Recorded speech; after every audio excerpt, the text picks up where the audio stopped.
Attention Talking Simpsons listeners, we have a new podcast miniseries exclusively on Patreon right now. For $5 and up subscribers at patreon.com/TalkingSimpsons, you get Talk King of the Hill Season 2, Part 1. That's right, we're returning to King of the Hill once again, putting out 11 new episodes covering the first half of the show's second season. Again, that is patreon.com/TalkingSimpsons. Be there or be not right.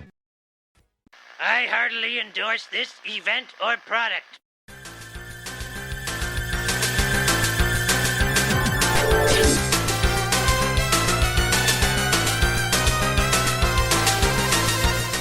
Ahoy hoy everybody, and welcome to Talking Simpsons, where butterflies are free. I'm your host, the creepy one-bedroom apartment liver, Bob Mackey, and this is our chronological exploration of The Simpsons. Who is here with me today, as always? I just collect the cans, Daddy. It's Henry Gilbert. Hi. And who do we have on the line?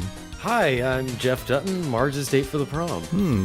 And this episode is The Way We Was.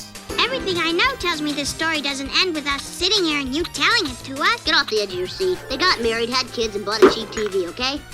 Today's episode aired on January 31st, 1991, and as always, Henry will tell us what happened on this mythical day in real world history. Oh boy, Bobby. Welcome Freshman debuts on Nickelodeon. Home Alone is still #1 at the box office, and the first Lemmings video game is released for some British computer systems. So, yeah. Amiga. Right.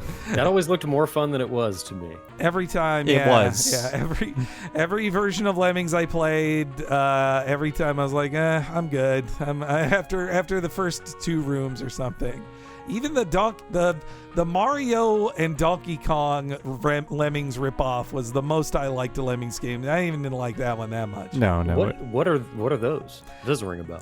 Oh, they're called like Mario versus Donkey Kong, and it's are they the minis? March of the Minis. That's it. Where you're moving around miniature toy Marios through a stage. And they made a lot of those. Yeah, up through the 3DS era, I think. No way, man. Yeah. That must have been like when I was in college. It was a bit of like a dark ages for me and most forms of media, except for like Halo and Grand Theft Auto. So it must have been like in that pocket. But I remember Worms was what I wanted Lemmings to be.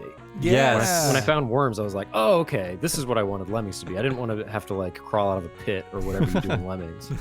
When you mentioned GTA, that's the fun trivia about Lemmings that the guys who made it would go on to create GTA. It is For true. real? Yes. Yeah, the same bunch of British weirdos. Yeah. And you mentioned Welcome Freshman. That was an early scripted Nickelodeon show filmed in front of a live audience in Florida. Henry, could you have been in a Welcome Freshman taping? No, unfortunately not, because the one time I got to go to the Nickelodeon studios and see stuff was at, they weren't filming anything. We got to look at the closed down set for Legends of the Hidden Temple. That's so cool. Did you watch the Orange Years documentary? Oh, no, I haven't seen this. No. Have you heard of this? I've heard about it in passing. I don't know how in depth it goes though. It's pretty brisk, but it just touches on like everything. You know what I mean? It starts in like the pre Orange Years, where it was just like a struggling educational channel and it had Pinwheel, and then it went forward into the kind of the boom of it is the studios, is Nickelodeon Studios, and I had no idea that people would go through the tour and like see the dressing rooms and see where they shoot everything. Like it was really, they let you in there. I can't imagine working in that atmosphere, God. like just an endless tour of tourists coming through. It was a real boom for Florida. It was becoming the union-free Hollywood for maybe like 7 or 8 years. That's what Nick hoped for. Yes. Yeah. And MGM too, right? Oh yes, yeah. Well, they were the Disney in general. Yeah, And when I watched Welcome Freshman as a kid, I can't even name any more characters from it. But Mr. Lipman was there, Mr. Belding. It was a Saved by the Bell ripoff with a little more edge to it. I recall the first season was like sketches, and the second season it became a 30-minute just full story kind of thing, as I recall. And currently it's lost media. Yes. Yeah, I get it confused with You Can't Do That on Television. Oh, it's similar-ish, That was but yeah, it's after. Oh, what you can't do that. Yeah, not as many weird. I remember farts on Welcome Freshman. Nobody's getting slimed. There's no costumes, as far as I know. Kids get shoved in lockers, though. Whenever I saw any show that joked about kids being shoved in lockers, I was like, that's gonna happen to me. I just know it. And Home Alone still number one, debuting what in November, I'm guessing, of 1990. Mm-hmm. Okay, and still number one. Nothing. Well, this is also like, in the early 90s, they didn't put out movies in January. Like, nothing was going to beat the Christmas movie in January. So Home Alone started to be it. I mean, we've talked about it a lot. But I mean, Jeff, did you see Home Alone in theaters? I think that I saw 2 in theaters, and one. Well, we'll get into this. Early in my life, my parents were like, "Oh no, you can't watch Bart. You can't watch The Simpsons," and then that quickly went away. But I think Macaulay Culkin or like Home Alone was another like bad kid that at least like I had a little sister. And my parents were like, "Oh, we're not watching Home Alone," and then quickly, that was fine. Kevin McAllister was a live-action Bart. That kid had a smart mouth on him. He didn't skateboard, but he got into trouble. Right. He sledded down the stairs. Yeah, that's right? dangerous enough. Like, too imitatable as it is. But joining us on the show, you've heard his voice earlier. We have Jeff Dutton from the Sloppy Boys podcast. Welcome to the show, Jeff. Hey guys, good to be here. Thanks for having me. And we've had your cohorts on previously, and now we have completed the Sloppy Boys collection. You sure have. And they know The Simpsons better than I do, so you made the right call. Well, me and Bob, where I am a Patron as well. I think Bob is a Patron as well. Wow, a couple Patrons. All right. And yeah, I mean, also we loved your sketch show, Birthday Boys. I think we've seen you live like 2 or 3 times. 2 or 3 times in the Bay Area. Yeah. Oh, nice. Well, good to meet you, for real. Yeah, we love the San Francisco Sketch Fest, which is, I assume, where you saw us. Yes, yeah. And I hope it's happening this year. Hope to see you again, perhaps someday. Come January. Yeah. And yeah, so I mean, I guess I was gonna ask, like, if you recalled watching this episode live in 1991, but it sounds like you weren't allowed to. Yeah. I mean, it was quickly okay. I mean, especially by the time like South Park came out, it was like all restrictions were lifted on what television we could watch. But Simpsons early on had like a bad rap. I mean, I'm sure you guys have discussed this a ton. But I did see a bunch though, and I remember my mom wanting me to see the one where Homer quits drinking. Okay. My mom was like a nurse and like a detox nurse. Oh, okay. So you can imagine how she feels now that I have a booze podcast. Oh, no. I mean, usually on the show, it's people that were allowed to watch it or people that weren't, and then their parents eventually gave in. I think this is the first time we've had a parent who previously said no, trying to onboard you into the show with one episode. Yeah. And I was like, well, I mean, it is a good episode about alcoholism. I'm sure you guys have covered it. Like, it didn't stick around as like a canonical decision for him the way it did for like Barney, but in that episode, it's very good, but also it's just a really funny episode of comedy television. So that's what you love. I was curious too. Like, yeah, we've heard from folks who, when their parents wouldn't let them watch it, that by the time in like 94, 95, when the syndicated airing started in the afternoon when your parents were at work or maybe just coming home, you could finally watch it. Were you a viewer at that time? I just remember, I'm from New Hampshire, and I remember it being on Fox 25. Oh, I guess it was always a Fox show. But yeah, it felt like there was a time where it was just sort of always doing reruns, or you would get like back-to-back episodes in syndication. And it's a show that I never really felt like I had seen because I never knew when the new ones were on. So I would just be like, oh, it's just something that you see. And then by the time I was in college and people had the DVDs and stuff, I would go in and like, I would be like, oh yeah, let's put in this disc. I haven't seen this one. And I'd seen them all. So like I'd seen like the lion's share of them. And it's just one of those things where I felt cheated. Like I didn't have the experience of feeling like I was completing something. But every time I pop a disc in, I'm like, seen it. I'd like to be free of the knowledge of like, oh, this is season 4. John Swartzwelder directed it or wrote it. Mark Kirkland directed it. I just have all that in my brain now. Yeah. It'd be nice to be surprised at this point. I love when I do see one I haven't seen, but then like it's not a good one because all the good ones are the ones that get played all the time. You probably watched those like 500 times at this point. Yeah. I also was curious, in your college years, that's when you started your comedy career. And I've heard from other folks in the comedy world that like the Simpsons DVDs and even like the extras, like the commentaries and stuff, kind of influenced their careers some. How much impact did Simpsons have on your career as a comedy writer, director, and actor? Oh boy. Well, you see, I didn't go to when I was in school. I wasn't like I'm gonna be a comedian. I still don't call myself a comedian, really. I liked to make funny student films as opposed to my more serious peers. But only moving to LA, and did I say already I liked surrounding myself with funny people? Oh, sure, yeah. And so hanging out with like Mike and Tim and all those folks when we interned out here, and then we're like, oh, we're gonna move out here. Anybody else want to move out here? And it was only like the 6 or 7 of us. I think I've absorbed The Simpsons as an influence just because it is kind of like one of the best shows. I was always more of like a South Park kid because I felt like I caught it at the beginning and then I grew along with it. Like South Park came out when I was a freshman in high school, and it was like the hot ticket item. It was controversial and huge out the gate, and then like it got better as a show as I got older as a human. And so I kind of feel like that's more my show. But even though I think the best Simpsons episodes are better, Simpsons at its best is better than South Park at its best, probably. It does feel special to be at the start of something. That's true. Yeah. Well, also your Sloppy Boys podcast is a lot about drinking. I was curious if you ever thought about making the Flaming Mo from the show, or alternatively, have you drank the fake Flaming Mo that's at the Universal Studios? No, I haven't. I haven't had the fake Flaming Mo. I did go to the Simpsons ride early because Mitch was, I believe, still working at Gracie when it came out. So we got to go on like the ride really in like succession. We went once and then went a second time, and I was very sick after. Like it's something. I loved the Back to the Future ride, but then the Simpsons one is a little bit more like nauseating, especially like there's like a milk breath burp at the end that is kind of icing on the cake. And so the first time I was like, let's do it again, and then the second time I was like, oh, I feel fucking gross.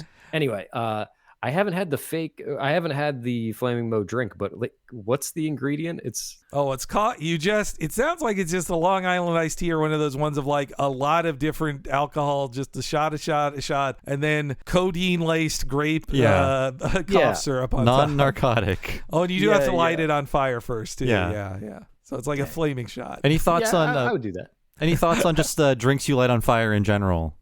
We just got back from Hawaii, and we had a ton of flaming drinks. I haven't gone back. Now all my drinks are flaming. You've had that flaming Dr. Pepper, right? I remember that one. Yeah, that which I've never had one before. I thought you mixed Dr. Pepper in it, but it is not.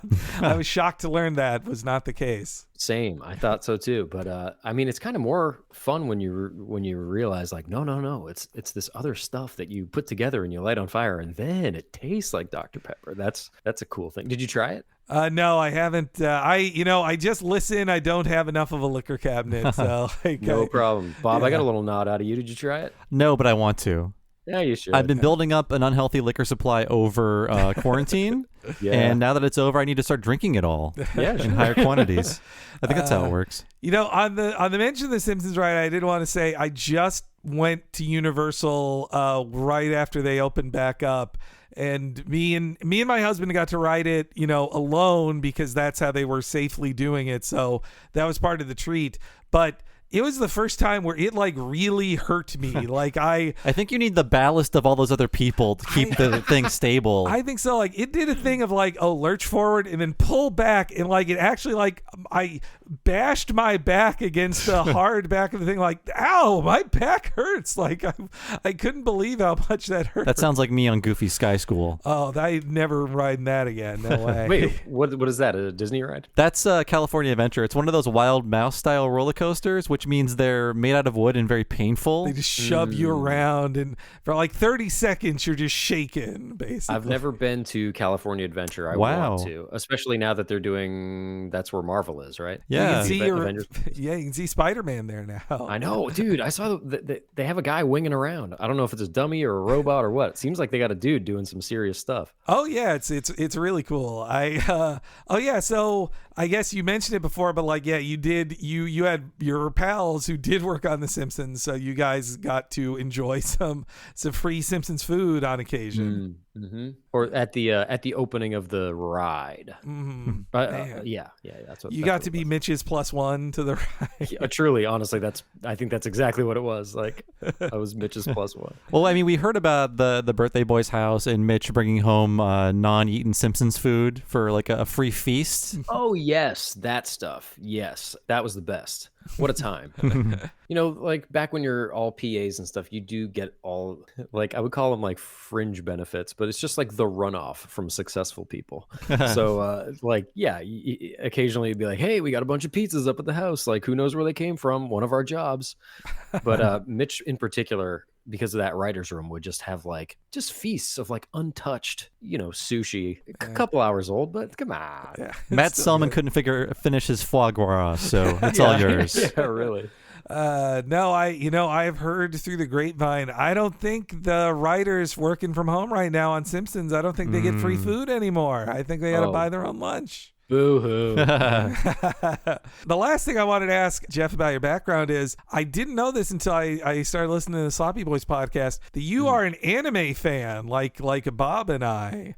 Yeah, you guys probably trounce me in this regard as well. Growing up, I was a little bit into it, but I was like more of a comic book kid. Like I was into Marvel stuff, and I would even do like, not Magic, but like the Star Wars version of Magic. Do you guys remember? Oh, the card game for that. Yeah, I never played it, but I do remember. Yeah. And honestly, I didn't know how to really play, but like I just liked collecting shit and action figures and like comics and stuff. But I had a buddy who early on we would watch Ranma, and like I saw like maybe Ghost in the Shell and like Bubblegum Crisis and some like Big Wars, a bunch of sort of weird stuff that I can barely remember. And then as I got into college, I started to get more into like the Akira, Ghost in the Shell, Miyazaki movies. And then I still don't think that I'm like any anime head really. Like I'm more of a movie guy than a series guy, for example.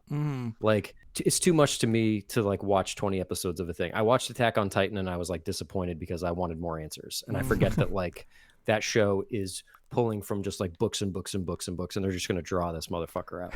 You're not going to get too many. Yeah. But I did watch Neon Genesis Evangelion, and it's one of my faves. That's what I was going to. Did you ever pitch a sketch based on Evangelion ever? No way. How would you? What would Bob Odenkirk say to that sort of pitch? He'd be like, "Oh, we don't do Kierkegaard sketches." I don't know.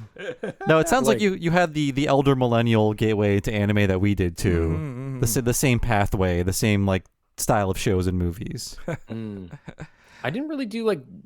I mean, Dragon Ball was big for a lot of people. I never did Dragon Ball. Did you guys? Yeah, a bit. Yeah, no, I had a lot of the same gateways as you, like Evangelion and Ranma 1/2 and all that. But then I went a bit more hardcore into it, and then by about 2005 though, I then stopped watching anime, and only mainly through doing this podcast have I gotten more current with Japanese animation again. Yeah. Have you guys seen Slam Dunk? Oh yeah. My wife is a big fan, but I have not seen it. I know it's great. When Hanford was in town, we started it, and we just got like, I don't know, like 4 or 5 episodes in. We were eating dinners. But that's really funny to see the sort of dynamic anime style put into basketball. Like normally you'd see it in like sword fights or like whatever, karate or robots fighting, but to see it in American basketball or like Western basketball was just so odd. I think most sports, even Western ones like football, they have a good anime to go along with them. Oh really? Yeah. Yeah, there's one I haven't watched it yet, but there's a American football one called Eye Shield that I've heard is very, very good. Which it is weird because like American football is not a thing in Japan. Like it's more niche than like ping pong is in America. I've watched a bit of it, and a lot of it is like, here's what American football is, and here's how it works. Explanation of rules. Yes. But this has nothing to do with the 1970s in Springfield. Yeah. Yes. You know, I've told this story before on the podcast, but when I watched this episode live the way we was, it was preceded by the Blowfish episode where Homer thinks he's going to die. And in the commercials between episodes, like before the end of the episode, they have a commercial for this week's. And in my 9-year-old brain in 1991, I thought, oh my God, Homer really does die in this episode, and they're restarting the series from high school. Oh no.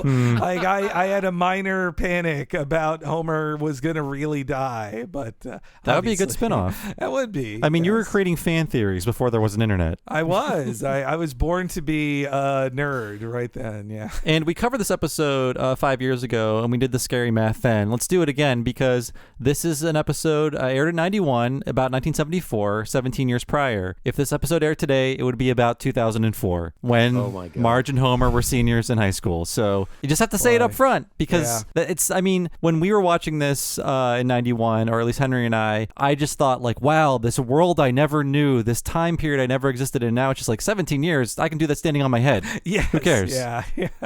To think of our parents watching this show and going like, oh yeah, I remember that was the same as 2004 is to us is crazy to me to put that. Though, I mean, this episode for me as a little kid too, when Lisa says, I can't imagine you grown up, like I think it was one of the first times I as a little kid thought, oh, my parents existed before me, and they had lives before I was a kid. Yes. It's such a bummer when I think that like, oh, when you hit that age where, let's say like it was when I was like 30, I realized like, oh, I knew my parents when they were 30. Like I have memories of my parents being 30 and me being like 6 or whatever. And it's just a crazy thing when you catch up to like when you're aware of your parents walking the earth. Yeah, my parents were they were second year of college in 1974 when this episode was set. So they weren't that much older than Homer and Marge, but I guess for this episode, if they're either 18 or 17 in it, then that means they're 34 or 35 when this episode is set in present day. If Homer met Marge in high school in 2004 and this was a similar story, she'd be an anti-war protester wearing a Buck Fush t-shirt. I could see it. And Homer would be an Eminem fan, I think, too. Yeah. I mean, well, in the story behind the scenes is like Groening was at first against it being set in such a specific time period, but they were, they're like the main crux of this entire episode is specific jokes about 1974. If you take that away, we lose most of the jokes in this episode. And they kept, I was gonna say. Yeah, and they kept it up at least through the teen seasons, because Artie Ziff comes back in season 14, I believe, when the timeline does not make sense. Right. Because it's 10 years later. But then oppositely, the Simpsons fans have been very upset at times when they don't, they just fully reject the impossibility now that the lead characters who are in their 30s can't have gone to school in 74, but when you make them go to college in the 90s, then everybody's like, boo! No! Don't do that. Yeah, it's a weird line to have to walk.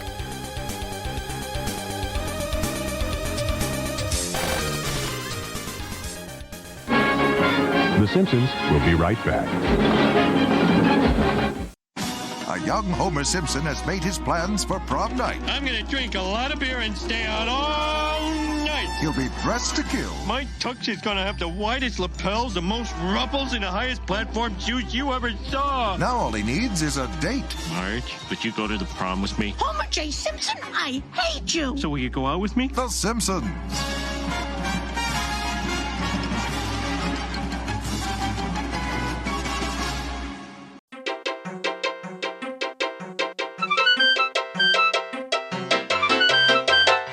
Welcome to the break, everybody. It's Dr. TV, aka Henry Gilbert. And a big thank you to our guest this week, Mr. Jeff Dutton. It was so much fun having Jeff on. We are big fans of his band / podcast, The Sloppy Boys. You should be checking that out. Thank you, Jeff Dutton, so much again for being on our podcast. And if you enjoy the Talking Simpsons podcast, you should know that this is only possible thanks to the support of listeners like you who subscribe at patreon.com/Talking Simpsons. If you're a $5 and up subscriber at Patreon, then you get to hear every episode of this a week ahead of time and without ads like this one in it. You can hear next week's episode with a cool guest right now. And you'd get a ton of exclusives. Each month, we put out Talking Futurama only for our patrons, where we're going through the Futurama series the exact same way we go through The Simpsons. We're up to season 3 now, and you'd get to hear that. Plus, our entire back catalog of exclusive mini-series of us covering shows as The Critic, Mission Hill, and King of the Hill, in addition to Futurama. All of that at your fingertips. Over 100 exclusive podcasts that are always growing at patreon.com/Talking Simpsons.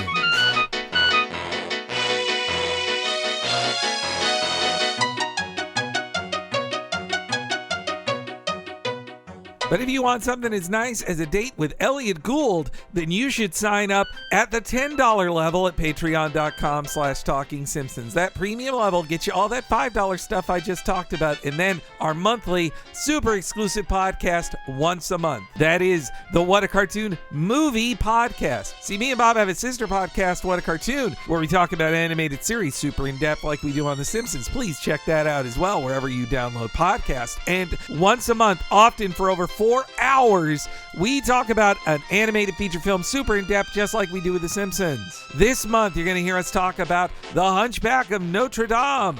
The month before that, we did Hercules. And next month, you'll get to hear us talk about The Lion King, all part of our Disney Renaissance summer. And we have a giant back catalog, almost 3 years worth, over 150 hours of What a Cartoon movies, as diverse as Akira, to a Goofy movie, to Beavis and Butthead, to America, to Spider-Man Into the Spider-Verse. A giant back catalog you got to sign up for at the $10 level to hear everything we do for all of our awesome subscribers at patreon.com/Talking Simpsons.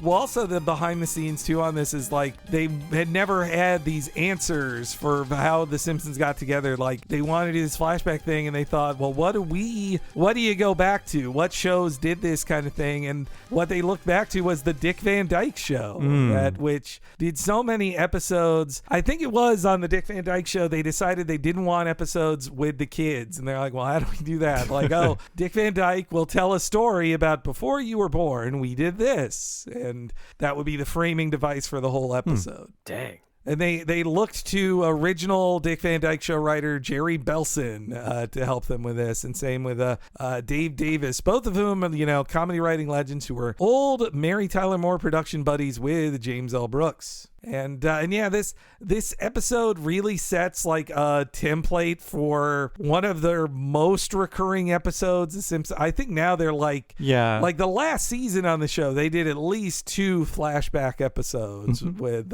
specifics. I think for most of the classic years, they do it every year or sometimes every other year, and usually written by Jeff Martin. That's also why this episode sets the tone, but I really think Jeff Martin perfects it with the season 3 I Married Marge, which the birth of Bart 1, which that does follow, well, for that timeline to work, Bart's born in 1980 because they see Empire Strikes Back. So after this episode, Homer and Marge date for 6 years and then get married. There's a lot of Marge and Homer, the dating years we don't see that I think should be expanded upon. Well, there's the brief flashback in here to where before we get into the real flashback, they're like, tell us how you guys got married. And it's them getting the news that she's pregnant with Bart. Yes. Does that jive with The later episode you're talking about?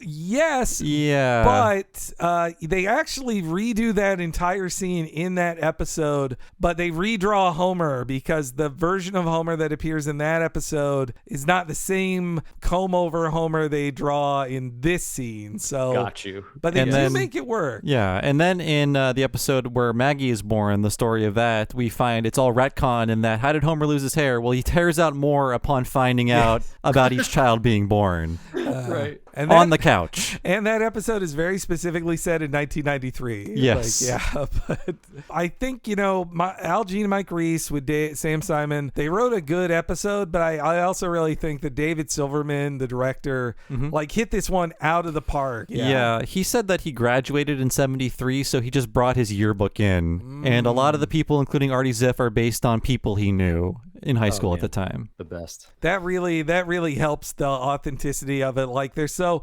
many jokes in here, especially about specifics of like Homer puts a hot comb in his hair, and it's like, well, if you don't, especially when they're doing this before really the internet in 1990, then you just have to remember what a hot comb looked like and have lived through it, or remember the chain steering wheels that guys had back then. Mm-hmm. And Yeah, it's very specific to 1974 outside of one thing that's 75, but they figured out everything, like when songs came out, when products were released, when certain laws were being passed. It's all tied to 1 year. The specificity of all is really nice. Ooh, I never considered the law thing. It's so easy to throw in the Goodbye Yellow Brick Road or whatever. But when you get into what laws were being passed, that's interesting. They really did the work. And then they did all this while staying pretty much hands off on any Watergate or Nixon or Ford jokes. Like there's no presidential specifics, which in all flashbacks, that's the easiest ones to go to, because everybody remembers who was president in a year they lived through. Yeah, and then rewatching this one, this is their thing for the critic. The Gene and Reese wouldn't create the critic for 2 more years, but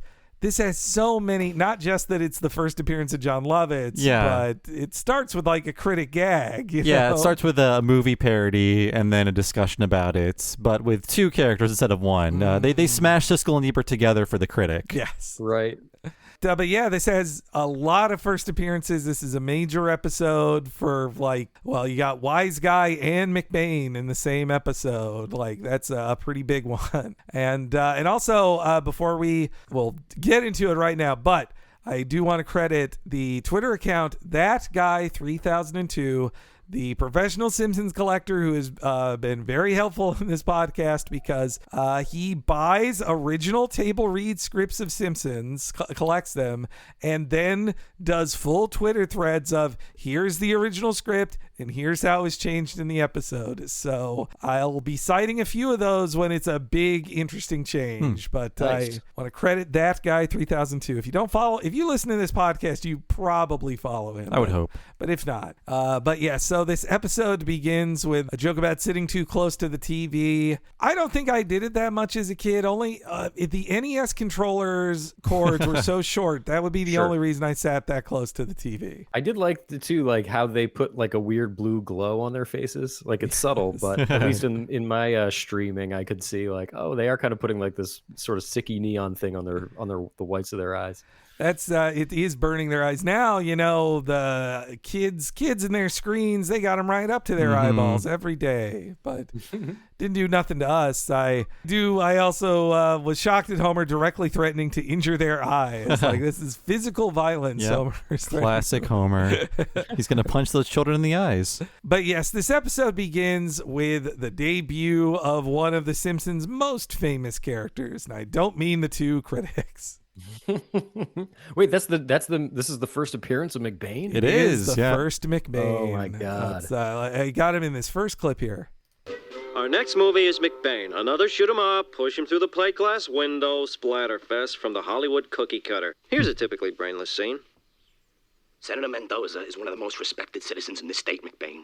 And yet you ran his limo off a cliff, broke the necks of 3 of his bodyguards, and drove a bus to his front door? But Captain, I have proof that he's head of an international drug cartel. I don't want to hear it, McBain. You're out of here.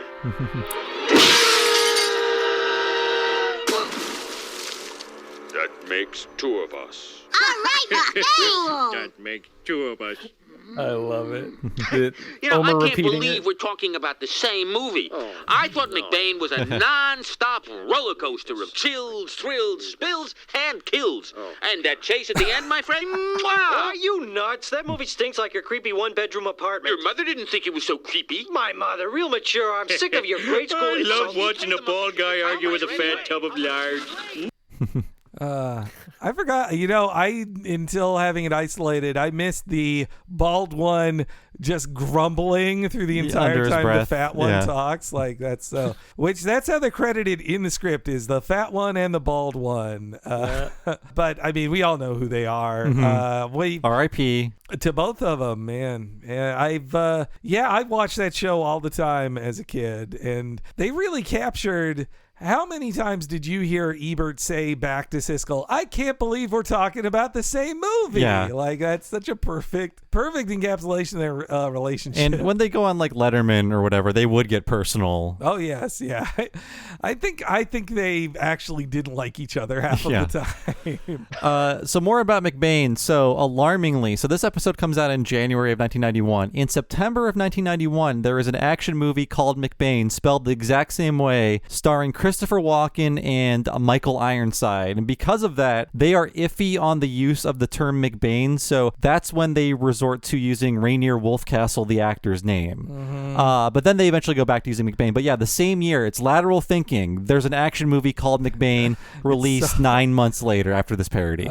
It's so the voice of the chief. That sounds like Hank Azaria. Yeah, it sounds like Hank to me. Yeah. Man, what a great performance. I don't want to hear it, McBain. It's so squeaky. And we covered this when we did this episode earlier in the past, but these McBain clips, there's like 3 or 4 of them in the entire series. This whole story with Mendoza, if you're creative, you can stitch it into an entire movie or like portions of an entire movie. Yeah, it's great. You can see you can know what scenes are before or after they kill his partner, Scoey. It's an Old Money where you see the end of the movie where he kills Senator Mendoza. I mean, in the most famous scene of him just screaming to the sky like, Mendoza!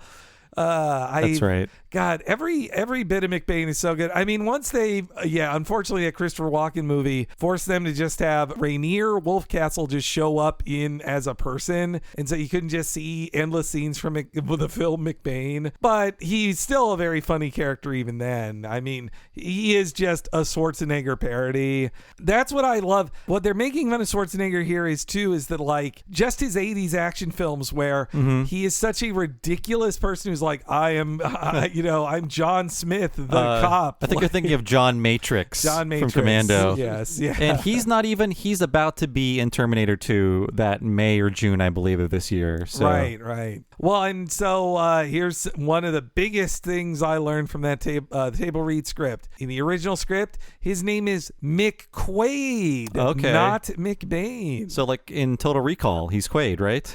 So yes, that's what Al Jean was asked about that, and he was like, I think it's a mashup between Quaid, the Total Recall character, and McClane from Die Hard. So, well, they should have stuck with it, and they wouldn't have had this whole snafu with the Chris Walken movie. You're right, man. And whoever I only heard of that movie years later, walking down the aisles of the video store and then seeing McBain. What the? I saw Riff Tracks did it maybe like in 2015 or something. So you can watch a riffed version of it. It's not worth watching on its own. Maybe I will. I also think Silverman and his team really figured out like what a great comedy it is of just seeing this like gigantic Austrian man just fill every shot and just like, but Captain, I like that. It's just so funny how it's also posed. I love that. But yeah, Siskel and Eve are getting very personal.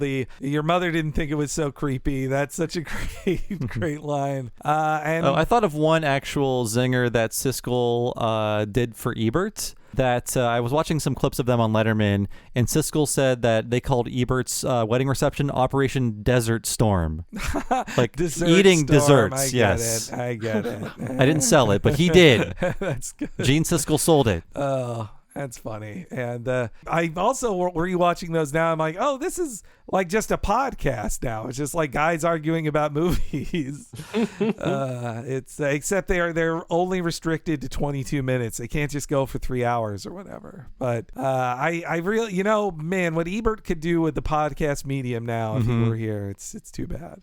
But yeah, so Homer mocks both of those guys for qualities that are his of being bald and fat. But then the TV breaks. David Silverman credits the test pattern shakeup thing to, it was all designed by Wes Archer in his episodes on the Tracy Ullman short. So they're just copying from that. But that's cool. I love seeing just the weird geometric confetti kind of like squirking around. Oh, it's such fun drawings. Yeah. One, as a little kid, I really did love doing what Bart did when you could needle a parent of like, Dad, you haven't fixed the car yet, or just when just you can see like, hey, it looks like you're losing your patient, Doc. Like that. You only have so much power as a kid, and when you know you can needle your parent that they're not succeeding at something, feels good. And like the something about that opening scene too, when it's like the family part after the McBain clip, where Bart says, "Looks like you lost the patient," and Homer's like, "Shut up, boy," and it is kind of like muttering behind the TV. It all felt so like nicely decompressed for like a family animated comedy. Like you're just used to everything being kind of like fakey and punchy and quippy. That to just kind of like hear somebody mutter and fumfer was just like, I feel like this is like nicely relaxed. They let a lot of scenes breathe. It's not heightened and full of gags. Homer is not electrocuting himself or setting things on fire. It's just him like trying to fix a cheap TV and failing and then weeping over it.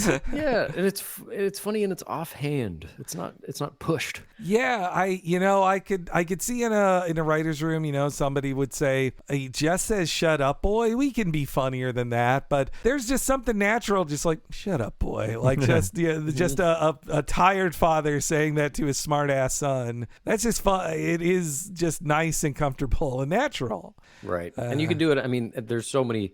Simpsons is such a joke a minute thing. Yeah. You say several jokes a minute. That like you can get away with like a relaxed moment, and it just feels like, this is nice.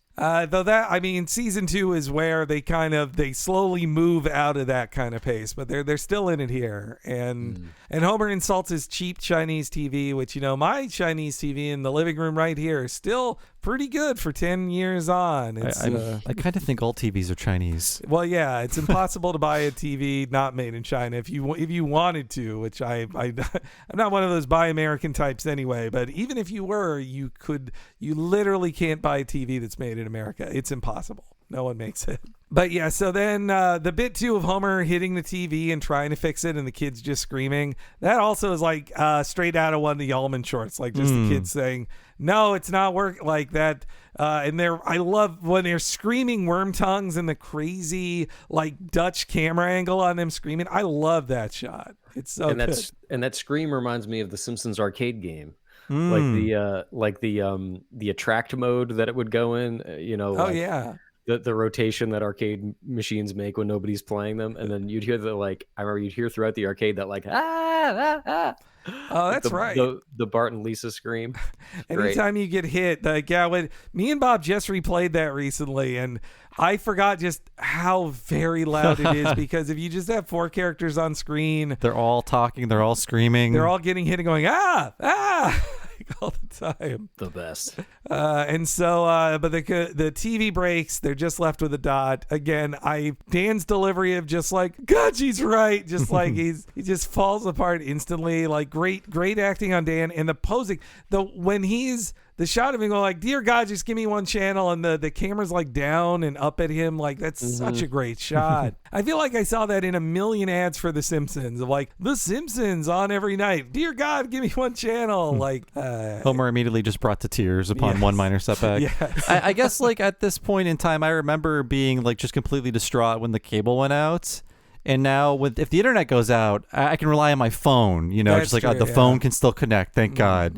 But things were different back then. I just had an internet outage and had to be like, well, time to tether to the old phone. It had my husband had to do the same thing of like he has a full regular hours job, and so when the internet went out at 10 a.m., he's like, I just am gonna have to use up all my plan here to be in the Zoom meetings I have to be in all day. Yeah. One time when I was moving into this place, I didn't pay the power bill, I guess. I moved in and everything was working, and I was like, hey, I guess we're all okay. And then, 15 days later or whatever, everything went off in my place, and I ran outside and I caught the guy, and I was like, hey, I'm here. Can I pay you? And he was like, no, you got to take it up with the company or whatever. And so worse than having no internet, just no anything. I had the remaining battery on my phone, and that was my internet. And then I would have to run to the plug down the hall and just leave my phone in the hallway or sit next to it. And this just went on for about a day. But that sounds harrowing. It was hell. It was a living hell. And so Marge says, hey, we used to do everything back when before we had kids. We used to have all this fun. And this is when Lisa asks, the obvious question that a child would ask about, well, how did Dad propose to you? And that's when we cut to a joke that child me did not get. I did not get that it is a joke about the idea that the sitcom parents had premarital sex was kind of transgressive. It's pretty racy. Yeah, racy. For 91. Yeah. It's so great, how the tell is when Hibbert congratulates her in her maiden name. That's the tell that they are not married and that they're about to have a child out of wedlock. Which her maiden name is Bouvier, a reference to Jackie Kennedy's maiden name. The first reference to Bouvier? It is the first use of the word Bouvier. Yep. And wow. But yes, this is when Marge, she wants to tell a different story in this next clip. How did Dad propose to you?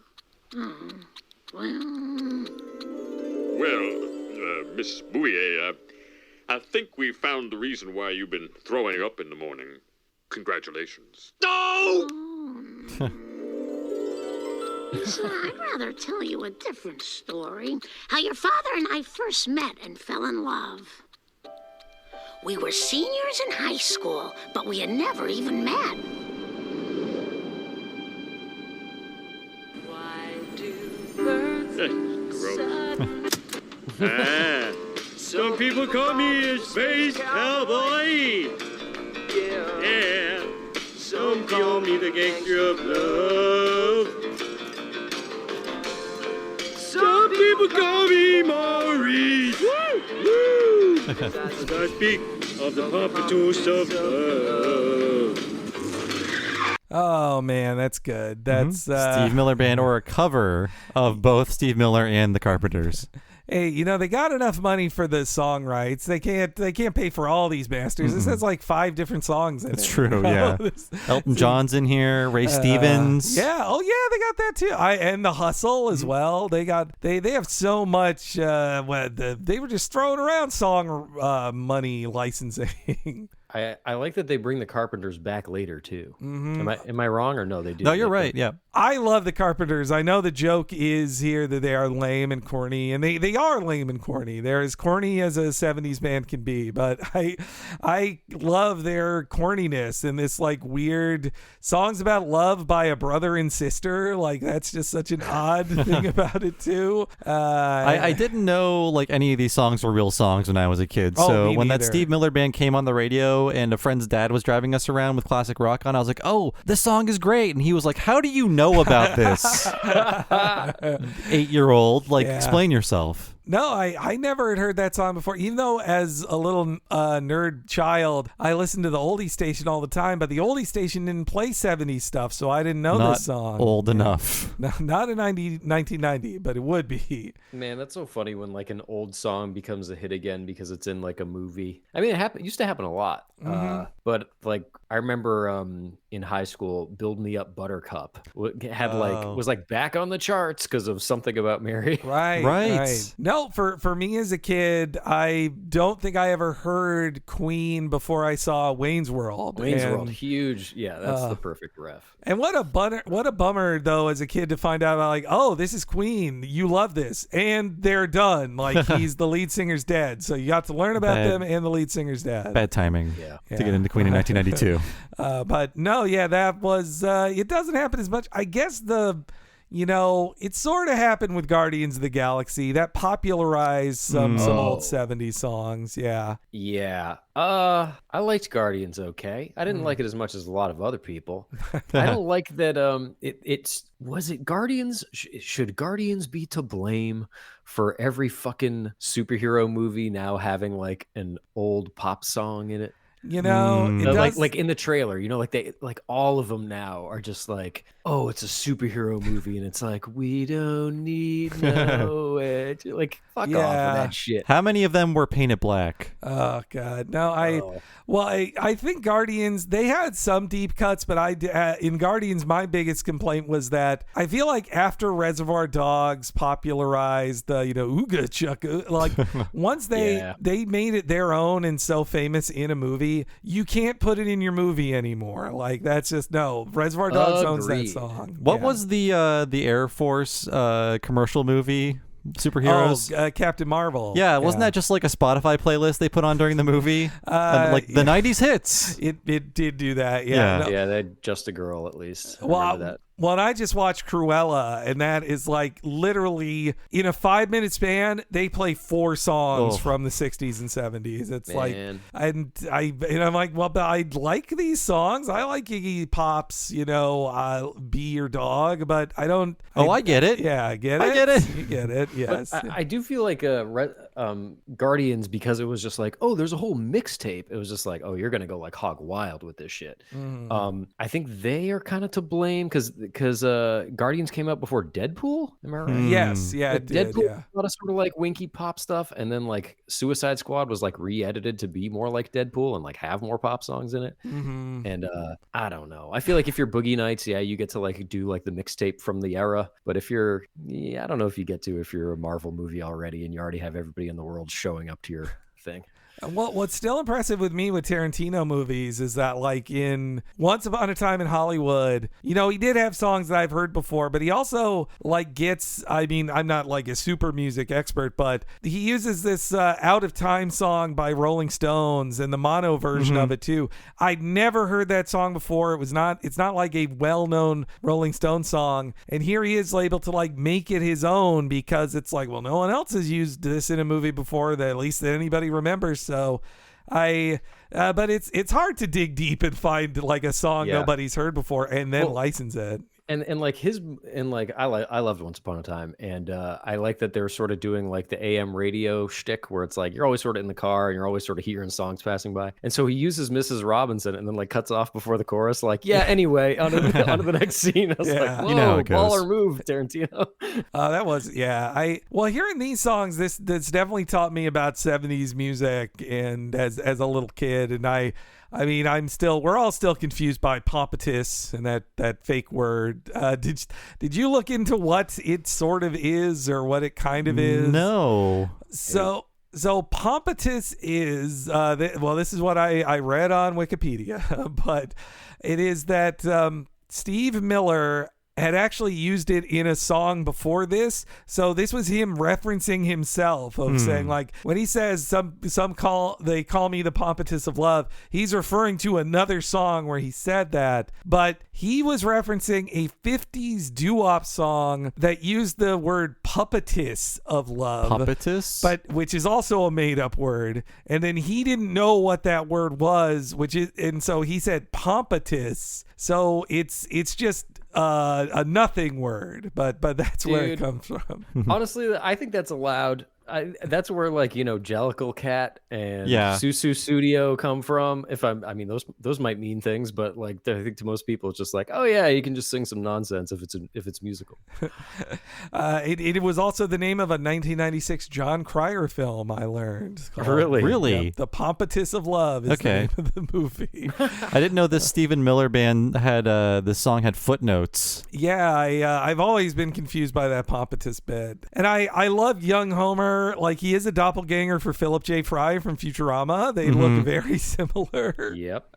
Though I also think that's because Silverman says he did this intentionally, not that it was like Matt Groening told him, draw Homer to look like me. But David Silverman drew Homer to have Matt Groening's hair. At the time, in 1991, right? Yes, yeah. Which I love. I mean, I love that mop top of hair. It's what I still try to maintain to this day. Just but yes, Homer is the type of guy. If you're a dude senior in high school back in '74, if you heard the Carpenters come on the radio, you probably be like, "Blick," and change the channel to some rockin' tunes.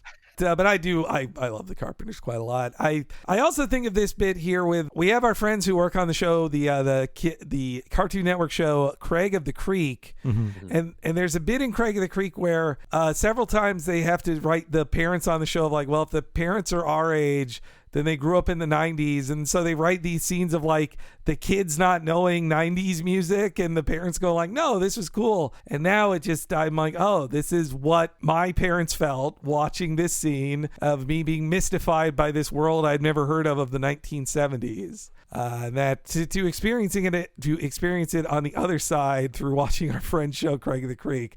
It's sobering. Well, we don't have children to explain things to. That's true. We just get to. That's one of the main reasons.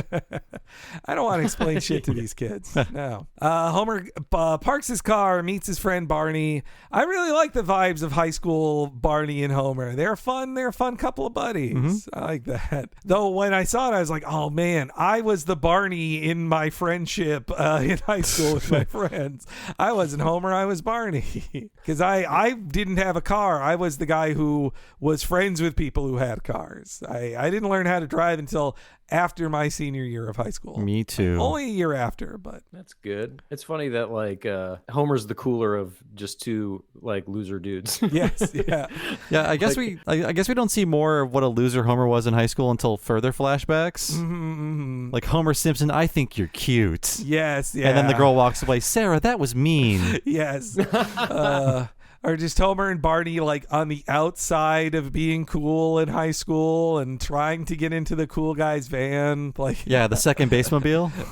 Right. But yeah, Homer passes Marge in the hallway, and this is when Marge is talking to the friend she lost. What do you think? The script calls her Kim. What do you guys think happened to Kim? Did Marge and her just grow apart? Because Marge never left Springfield. So my guess is that Kim left to be a professional somewhere other than Springfield, and they just grew apart. I didn't know she had a name. Well, they don't call her by name in the episode, but thanks to the script pages I read, I know her name's Kim. This is the girl who gives her a copy of Mrs. Magazine or Miss Magazine. Yes, yeah. Yeah, Ms. Magazine was fairly new, founded in 1971, and this is something upon revisiting it this time, knowing more about the production of the show. It's just like this was famously a writer's room, like many at the time, where there were no women. In fact, women were actively kept away because of certain people on the staff. And I feel like this view of feminism of the time feels rather skewed to me, because the magazine has articles like 25 reasons not to shave your armpits. Yes. Which is seemingly implying like feminism makes women ugly, and then hairy and hate men. And Marge is like immediately radicalized into this ism she doesn't understand, and it ruins her life in some ways. So I think we needed a woman to like just be in the room with these guys. Kim is a bit of a complainer. In the script, she has even more like angry things to say about as a feminist. Oh, really? Other articles in this magazine. Special PMS issue, by the way. Whoa. Why all men are bad. Well, yes, I agree with them. They're right. We are lame.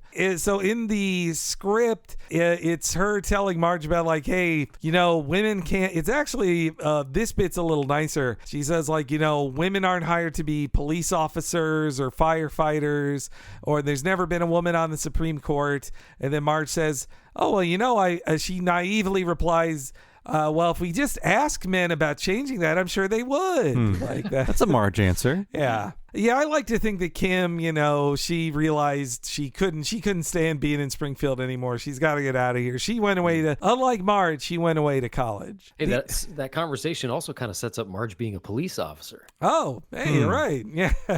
If they had kept it in, we'd be looking back on that of like, oh, Marge learned she'd be a cop then. Yeah, I think there's an argument to be made in this episode that Marge's life is ruined by Homer or upset by it, that she was on a certain path and Homer knocked her off of it.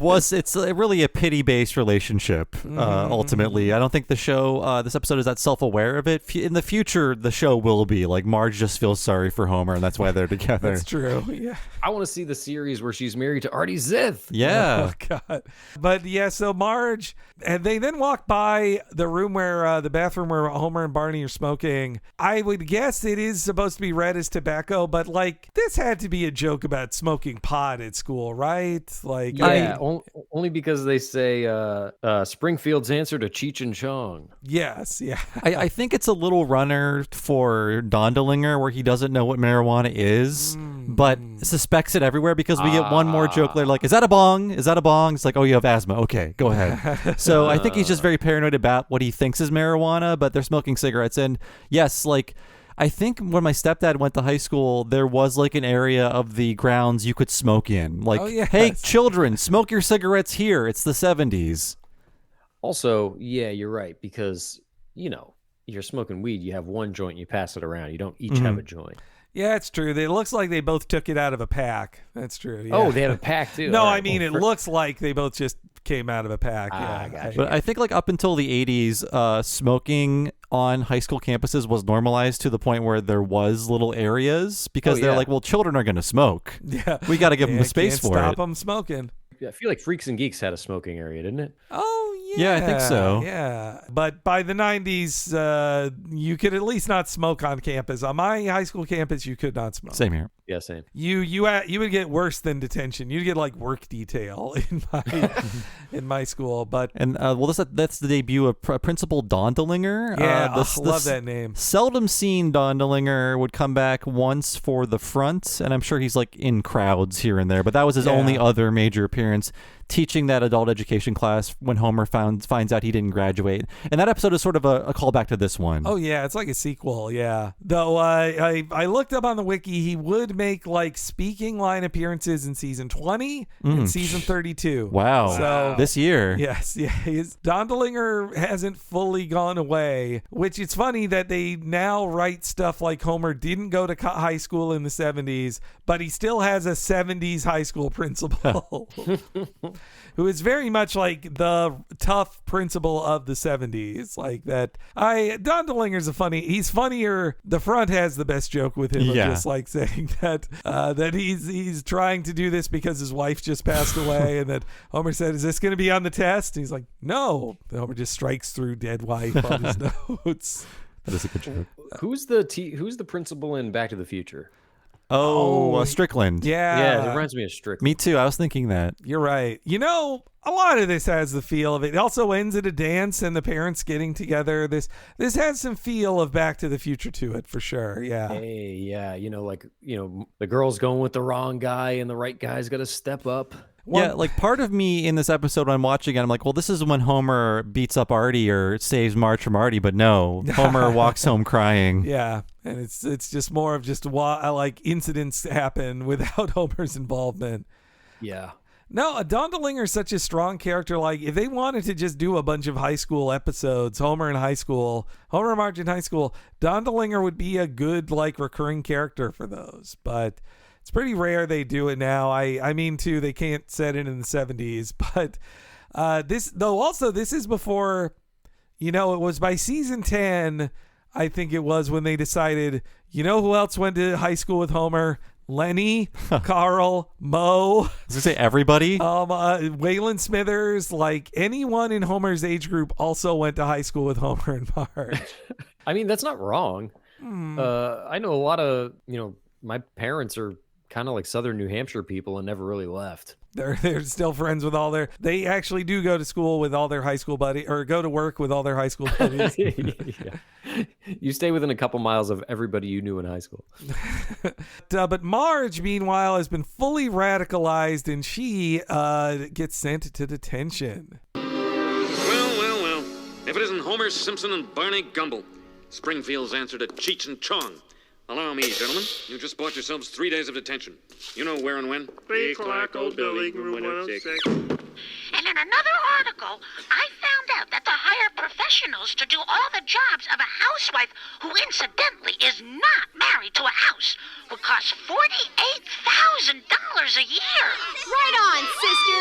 The first step to liberation is to free ourselves from these male-imposed shackles. Yeah, Mama, take it up.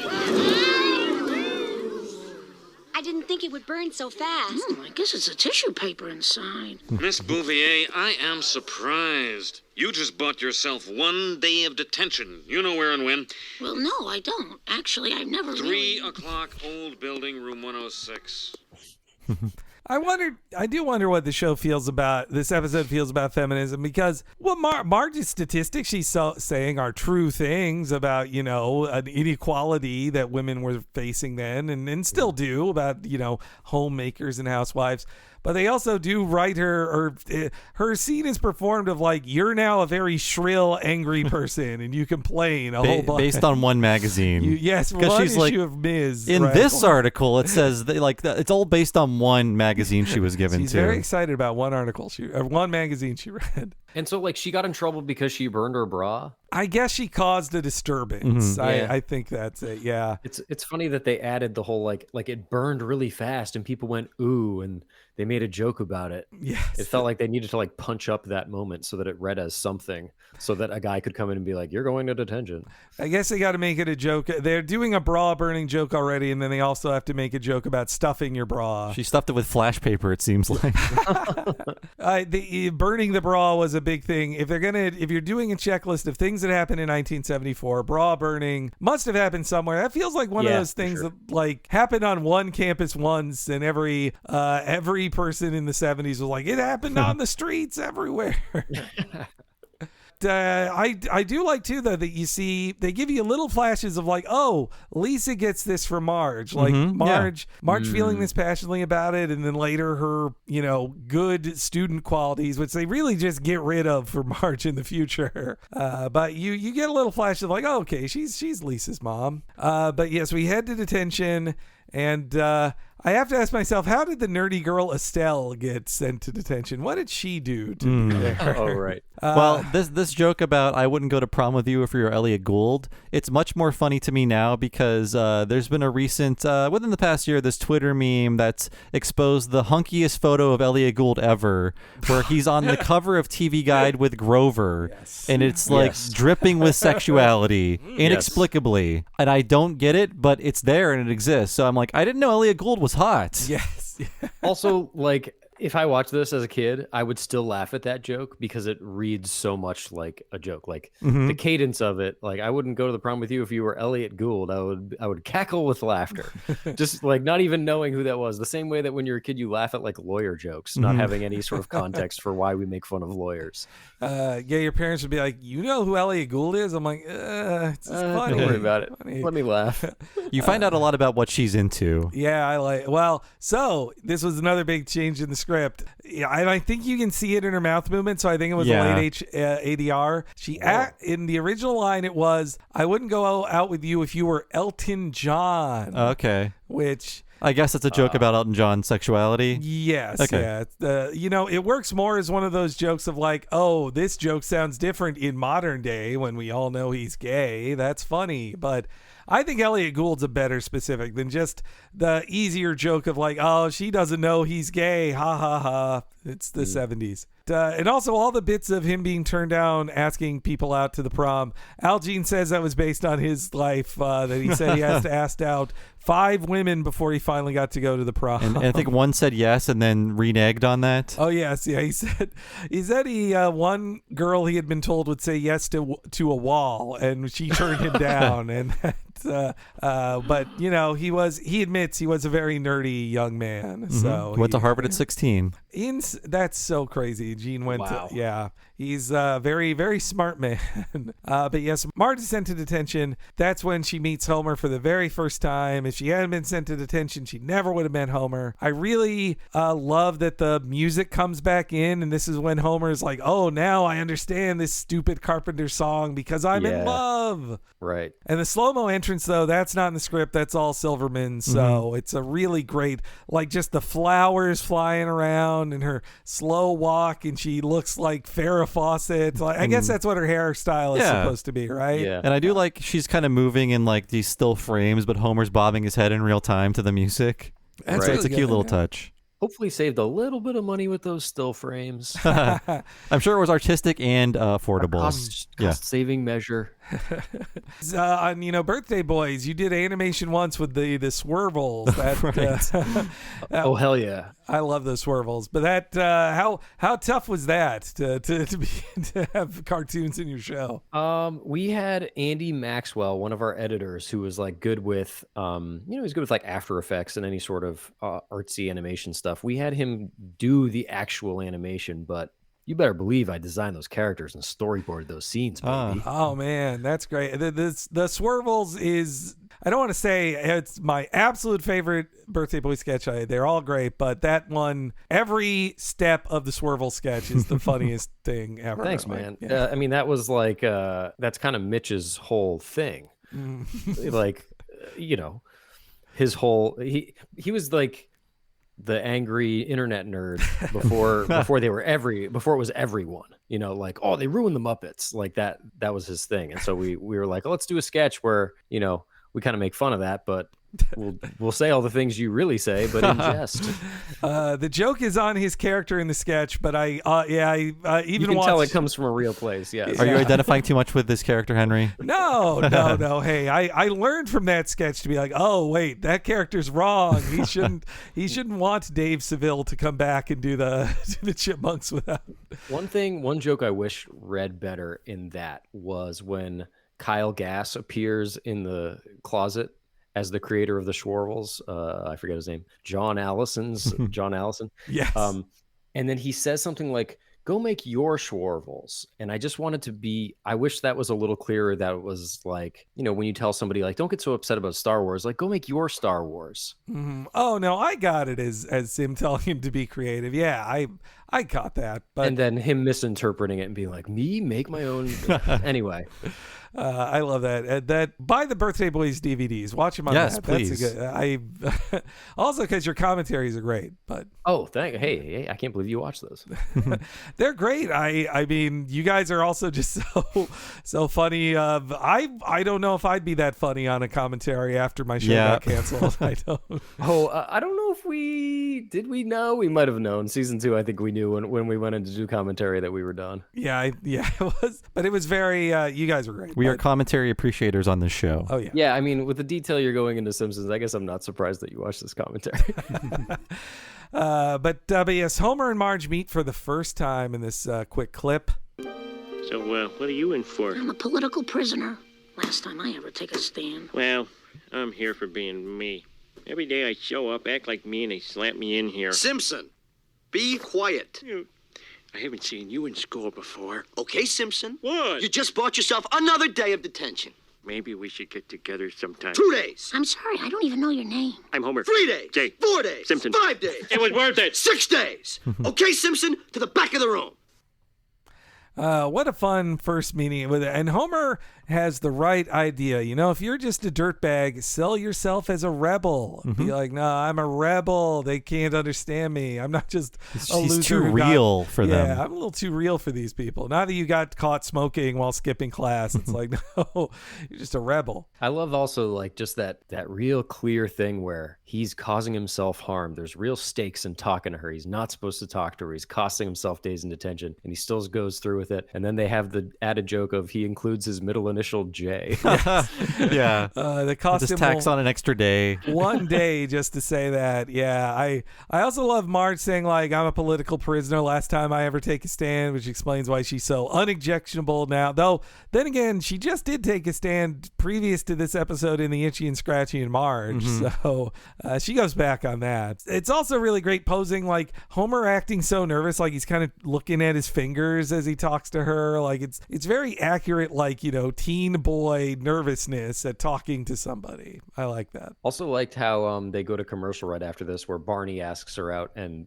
Homer claps his mouth shut and is just like, "She's mine." And then and then it just cuts to her, and the music swells, and it goes to black. And it just made me miss, you know, the art of how you go to commercial. Yeah. I think a lot of streaming shows, I do miss the act breaks, like the clear delineation of an act break, because it's fun to get a reset when you come back from there. And instead, it's just like one long strip of content these days, and I find it distracting. Yeah. I need a nice reset every 7 minutes. Yeah. I also really like how the song goes away for Barney and then comes back once he shut up Barney, and then Close to You, it just comes back in. And, you know, this would stay as their song. And a lot of times, you know, when they buy the new doorbell from Senior Ding Dong, it's Close to You.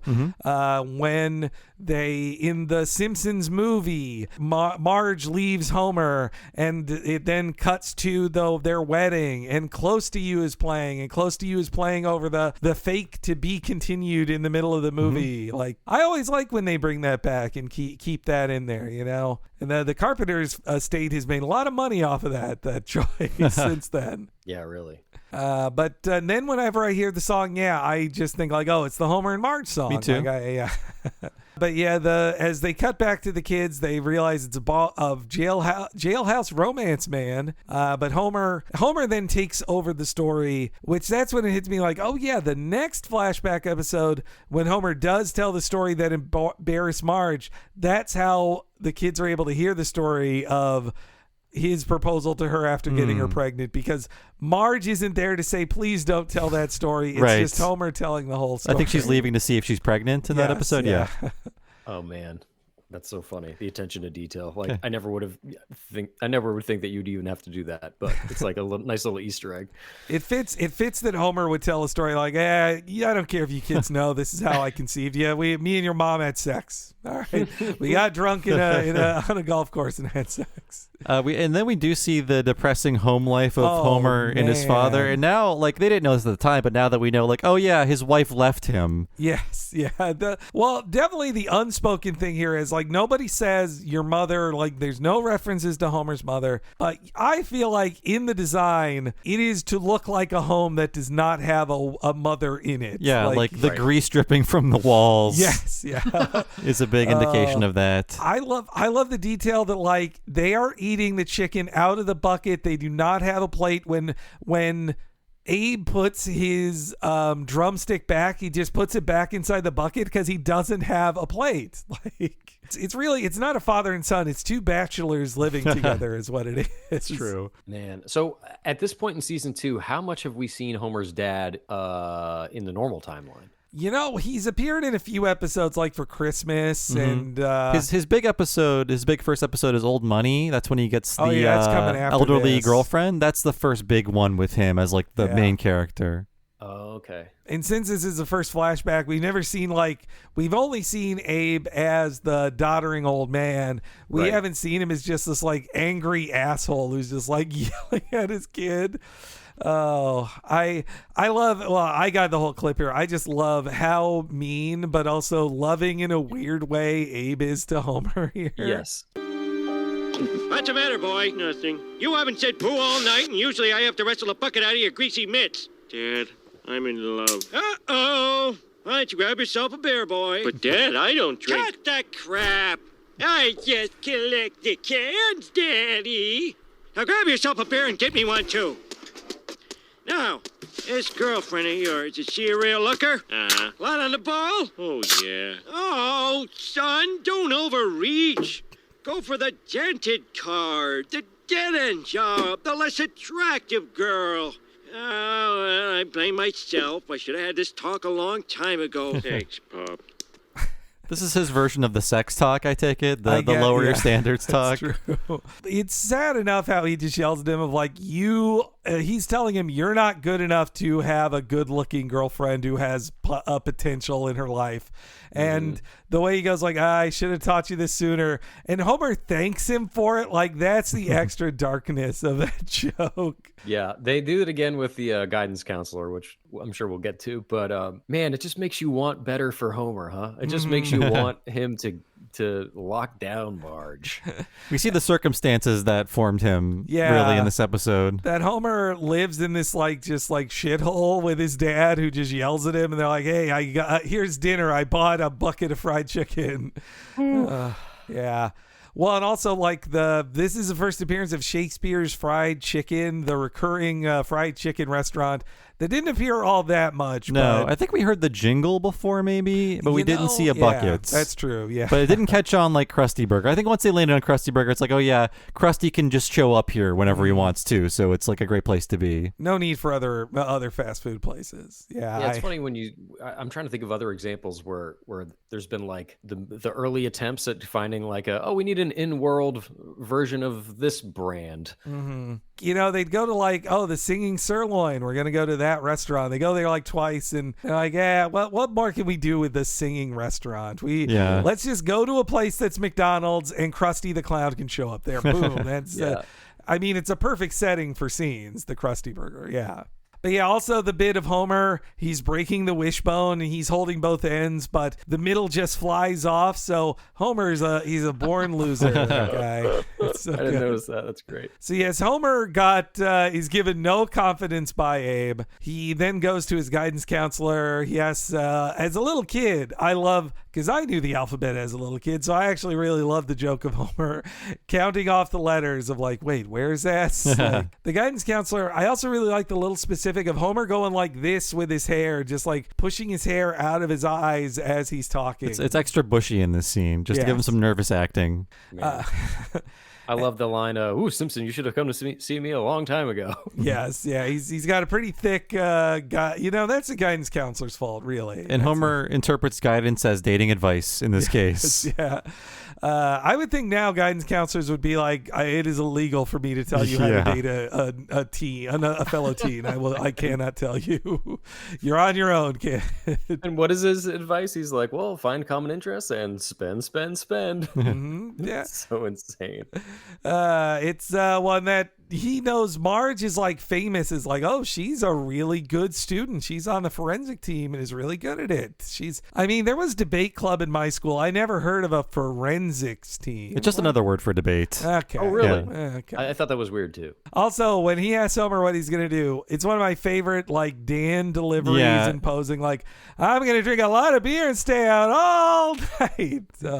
So good. It's very loud. He just screams it. You can feel them like shaking the walls of the recording booth in so many of these old ones. I love that.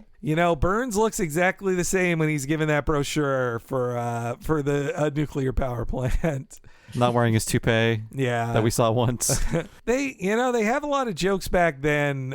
So many jokes in this episode of like, oh, Homer, you never gain weight. Oh, you've got plenty more hair where this came from. You'll never work in the nuclear power plant. Mm-hmm. They're easy jokes, but they are good. I laugh at them every time. Well, that's your other main thing besides doing 70s jokes is like, well, we're doing Simpsons jokes. Mm-hmm. We're joking on what we know what the Simpsons becomes. It reminds me too of being a comic book nerd as a kid, of just reading those origin comics that are written backwards, of just like Wolverine saying, I'd never join a team. I'm not a team player. The big old wink. They, at some point they realized they were doing this too much. And I think at one point, maybe in the teens, they had an episode like, here's the origin of Homer's blue pants. Like, where did they come from? That's right. Yeah. Well, no, it's the next one that Al Jean really regrets, because they're like, we're going to do them getting married, Bart's birth, and Homer gets a job at the power plant. We're going to do all three of those in the same episode. And even on the commentary in like 2003, he's like, I can't believe we wasted. This is 3 separate episodes right here. We shouldn't have used them all in one. Yeah, that's how I felt about the movie Solo. You see the movie Solo? Oh, yes. Yeah. I don't think Bob has. No.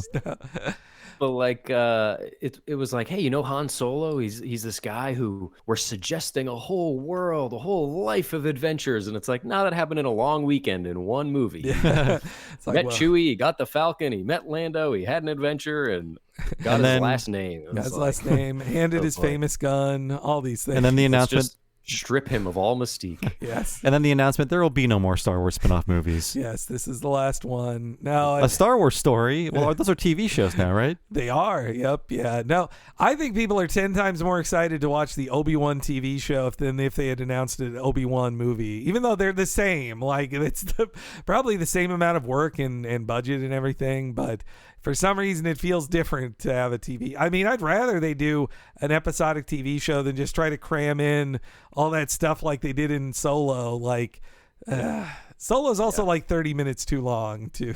Oh, everything's 30 minutes too long. I agree. Oh, Cruella. I just mentioned I saw Cruella at the well, I kept waiting for like, Cruella's over, right? And I was like, no, it has to be slightly over 2 hours. That's just how it goes. Superhero movies, I think, are especially, they all sort of have that like extra loop-de-loop towards the middle back, where I'm like, now we got to stop and go get the thing so that we can continue on or whatever. And I heard that they do that because movies of that length perform better internationally. That sounds right. That it's like mandated from the powers that be. If it's not over 2 hours, it won't make as much money or whatever. Yeah. Yes. And so that's why a character has to be like, oh no, I dropped the key back at that place. Gotta go there. In China, movies are sold in bulk.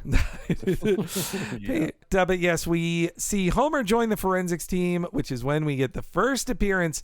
A little before this, we got our first episode with Phil Hartman. Now it's our first with another SNL regular. Oh, really quick, may I comment on Butterflies Are Free? Just in case anyone is confused. Sorry. So I was confused too. This Butterflies Are Free joke is another example of Marge not understanding feminism, and you have to know what the content of that the play and the movie is to know why Marge is getting it wrong. The movie is about a mother concerned that her blind son is falling in love and he can't be independent, and this woman is wrong for him, and she wants to be in his life. She wants to be controlling of her blind son and be his caretaker. Marge's take is she shouldn't have to be. So Marge misread this movie based on what she thinks about feminism, where she's like, this woman should not have to take care of this son. But in the movie's saying, no, she shouldn't have to. This man should be independent and find love with Goldie Hawn, who wouldn't. Wow, man. So there you have it. I saw the butterflies aren't free on the blackboard in the background. They are free, Henry. Are free. When I saw that words on the background, I thought, well, that's a weird set of words. I guess it's just like some hippie statement or whatever. I never even thought that it was the name of a movie. Yes, 1972. So it's right in that era. So if it confused you, I had to find Wikipedia to help me out. So Butterflies Are Free. There you have it. But please, John Lovitz, I'm sorry. Yes, yeah. No, no, thank you, Bob. I missed that. But yes, Homer joins the forensics team, and we get the first appearance of John Lovitz. But bringing up a son, even a blind one, isn't a lifetime occupation. Now, the more you help him, the more you hurt him.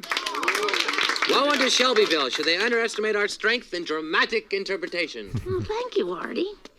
My name's Homer Simpson. I'd like to sign up for something. Well, we have an opening on the debate team. Debate? Like arguing? Yes. I'll take that, you stinkpot! Just warming up, Mrs. Blumenstein. This year's topic is resolved. The national speed limit should be lowered to 55 miles per hour. 55? That's ridiculous! Sure, they'll save a few lives, but millions will be late! Why don't you take Con? So John Lovitz, I want to point out one thing in his career, because he is only known for SNL at this point in his life. Right after he recorded this, he was probably fired from SNL, because if you work at SNL, the story is you get summer off, but you have to be back to start the season. If you're not back, even by a week, you get fired. John Lovitz gets cast in this movie no one remembers, called Mom and Dad Save the World. He is the villain in that movie. It won't come out until 1992, and it's a massive failure. Giant flop, yeah. But because he's filming it in the summer of 1990 and it goes over, he is fired from SNL. Wow. So he is off SNL at this point. And he would not really make a splash for most non-SNL viewers until 92 with A League of Their Own. That is when the Jon Lovitz heat started turning up, and then The Critic would follow, and then things like High School High. So, yes, Jon Lovitz, still just a TV SNL guy like Phil Hartman. Man. Wow. Well, don't forget he was the radio in Brave Little Toaster. That's right. And Phil Hartman's in that movie too, right? Yeah. He is, It's a bunch of the groundlings are just the voice cast of that. Yeah, no, Lovitz, he was... I didn't... I think it's probably the first time I heard him because maybe by 91 I was watching some SNLs on Comedy Central, maybe, but I was more into like, the Mike Myers and Dana Carvey stuff. Yeah, but... Mm-hmm. Yeah, totally. That's so funny that this moment for Lovitz came right as like a very bad time in his career. He's probably thinking like, oh, I'll never be in anything again. I got fired from SNL. But yeah, I mean, Gene and Reese, when they heard him in the booth for this, they just fell in love with him. Like they let him just steamroll their script and be like, no, just be as big and ridiculous as possible. The way he goes, just like, woe be to Shelbyville. Like just they're like, good night. Yes. Yeah, it's so funny too because like his character is just such a great foil for Homer. Yes, like, you just have this like anti-Homer, and so like yeah, go fucking nuts, man. He really does. Well, and again, this episode starts with them watching on TV. Critics present a fake movie, and then it's a sketch of the movie, and then you meet Artie Ziff, who just is the critic, a smug buffoon. Yes, yeah, who is humiliated, who's also very smart, just like Jay Sherman is too, and that smartness does not help him. The only thing Artie Ziff isn't is a food monster. That's the only thing. But yeah, I also like just Homer yelling in the teacher's face and then realizing like, sorry, Mrs. Blumenstein. But yeah, you see that Marge is like really good at this. She actually is. I really like the shot of pan across the room when Marge is speaking. You see the teacher like kind of looking at her like, ooh, like everybody expects big things from Marge. I do feel like there's an intention here of showing Marge had a lot going for her, and then she met Homer. Yeah. So sad. And in 1974, that was when the maximum speed limit on highways was introduced. It was supposed to be fully national, that it would all be 55. We all heard the Sammy Hagar song about it in the 80s. But it did become like a wedge issue, and a very reactionary American thing to be like, you can't tell me how fast I can drive. Of course. Yeah. Homer comes to the conclusion, no way. Yeah. Upon right. going through all of his resources. I also like, very smart and economical of them to just sort of introduce Homer driving like a rundown shitty sports car. I don't know what that is, but it's not like a nice sports car, but you can tell what kind of guy he is when he's slapping on the chain link steering wheel with that IROC Z or whatever it is. Yeah, he probably was thinking like, oh, I'm going to work my way up to a Firebird, but this is my first car and it's rocking. Yeah. The maximum speed limit, it would stay that way until 1995, though lots of states fought it anyway. It became one of those, through the 80s, like those states' rights issues of like, well, we're going to repeal it, and it's 75 here or whatever. And then in 95, at the end of 1995, under the GOP-controlled full Congress, they're like, nope. Getting rid of it. First thing they did was just get rid of that 55, which, I mean, it was pretty much dead by that point anyway, because most states were just like, no, we want people to go faster. I do think I was looking into it a little bit, some articles about it. Some say that it definitely decreased deaths, but it didn't seem to decrease them as much as you'd think. Like it was like slim percentages, but save lives or save lives. And I've seen other articles that argue that like actually making people go slower at 55 causes more accidents on the highway. And was that written by the Speed Council? I know. It was on a more trusted source, but it does sound like one of those bullshit things. Like, oh, I read the Fruit Punch Advisory Board's website about how good fruit punch is. Well, I mean, I guess this has always been just the grind between saving lives and personal freedoms. But man, if we knew then what we know now. But I also really love the design of Homer's messy teen bedroom. Like all the posters he has on the wall are perfect. Like his giant like wooden peace sign is so good. All these great specifics. And speaking of great acting, voice acting, you know, for the longest time, you get the feel that nobody acts in the same room anymore and does the voice acting. You know, economically on television animation, it's much easier to record everybody separately and animate that way. It makes much more sense. But like this moment here of this is Dan Castellaneta and John Lovitz, who are funny people acting off of each other and improvising in the scene. And there's so much energy in this clip here. Our current speed limit is an anachronism. The fatuity... Will you shut up? Wait a minute. That word you keep calling me? Ignoramus? Ignoramus? It means I'm stupid, doesn't it? There is a difference between ignorance and stupidity. Not to me there isn't, you... Homer? Ignoramus? You're the ignorant. Homer, no, you are. Homer, would you like to present your rebuttal? With pleasure. Ay, caramba. Homer drops his pants, and what an angle on that butt of Homer. It feels I don't like imagining what they're seeing on the other side of that camera. Yeah, it's sort of a butt eye view. Yes, yeah. It's I think they're seeing more than just the cheeks, I guess is what I'm that's saying. a full moon. I mean, he's pulling the pants are down. It's not even like an ass window to display. That's true. Yeah, pants are all the way down. I'm hoping he's tucking it, that he's not also making Marge. Oh, if he's tucking it, people. I mean, just think about the logistics. Sure. Yes. Well, I would hope Marge didn't also see Homer's ass and his balls on that day. That's all. Man, and what a great comeback. That there's a difference between ignorance and stupidity. Not to me, there isn't. Yeah, it's great. So fucking good. And the way they just go like, you ignoramus, like you're ignorant, like that. And also I love Lovitz's delivery of like ignoramus. Like he's just like asking is like ignoramus. Is that it? Yeah. There should have been. I think that's the only scene of Ziff and Homer interacting. They should have had more of that. Yeah. There's so much like energy to it. Ziff is not in it enough. Yeah. Agreed. And then when he gets his big scene at the end, he's a creep. And you're just like, ugh, yuck. But we'll get there. But yes, Marge. Then I love too that Homer just shocks her jumping out of the bushes.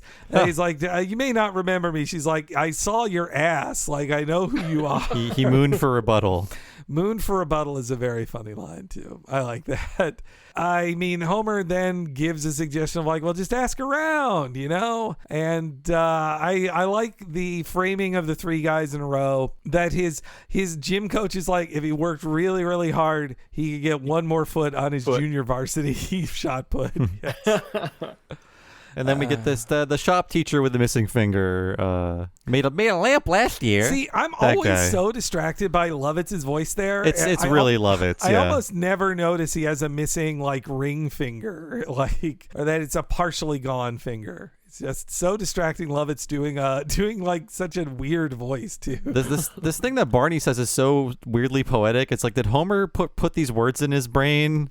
I feel like Homer gave him those lines to say. Yes, it's the only glowing recommendation comes from Barney. Like the only guy worse than Homer. Well, so this is another big change in the script, though. So Barney's script speech is not all florid. It's him just saying, "I've been friends with Homer since I was a kid. We had our first beer together at 13. He's a great guy." But I much prefer him having this very practiced speech about what a great guy Homer is. Mm-hmm. And also, this was another improvement in the this is another improvement from the script. When he asks Marge's friend to the prom, in the script she says it's an outdated and sexist institution, the prom, more of the feminist stuff. Right. But of her being like cast as the angry feminist, it's so much funnier for her just going like, "Good God, no!" Like, well put. I just love that of like, why? No, what? Like, oh, she's so like good. Outraged that even the idea was put on the table. Oh, how dare you even think you could ask me to the prom?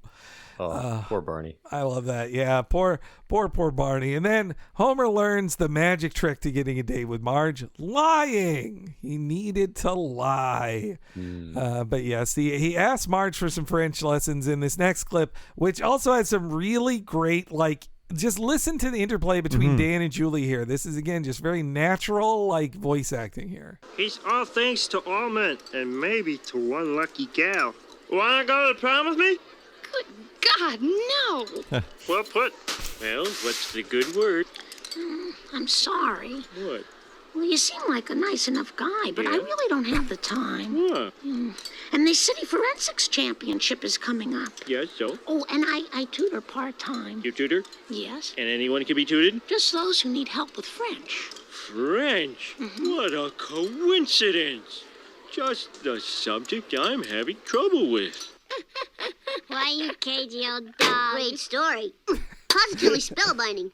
Work, damn you, work. Bart! Pay attention. You may be telling this to your own son one day if something breaks. That's a good line, too. Yeah, great line. I mean, I enjoyed this as a kid, but I'm sure many kids were like Bart, like, show more Bart. Stop showing these two people in love. I was promised the Bart show. You know, at this point in the episode when I was a little kid, I was still into it.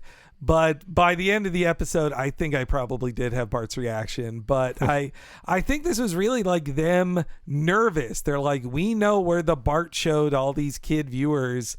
Right. And here we're showing the parents, like, what kid wants to watch a show about their mom and dad falling in love, you know? Man, it's funny. Even hearing him say, like, work, damn you. Yes. Like, first of all, it doesn't feel like how kids swear, but also I felt like I was transported back to 1990. What was this, 2? One.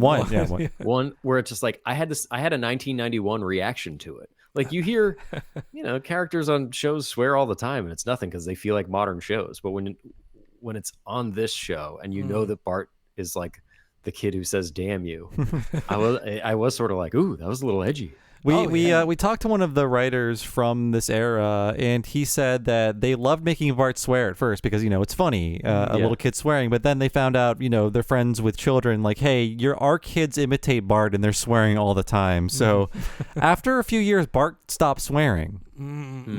Or like not as he's so casual in swearing here. I had that same feeling as a little kid. I'm sure, Jeff, you're familiar with the original Ninja Turtles movie. Oh, hell yeah. And when Raphael in the movie says damn, I was like, oh no, swear. Yeah.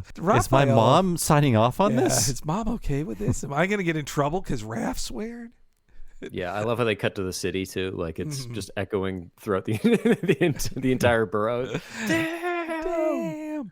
You can only say that when you lose your sigh, young Henry. Yeah. Now, I think there's a second dam on top of the farmhouse when Splinter gets captured. Am I wrong? I think his first dam is when they're walking back after he loses sight. Like, damn. Oh, right. Like, there's that dam. But I swear, like, when April's drawing all the turtles. You know what I'm saying? Yeah. He's kind of wistful, like, damn.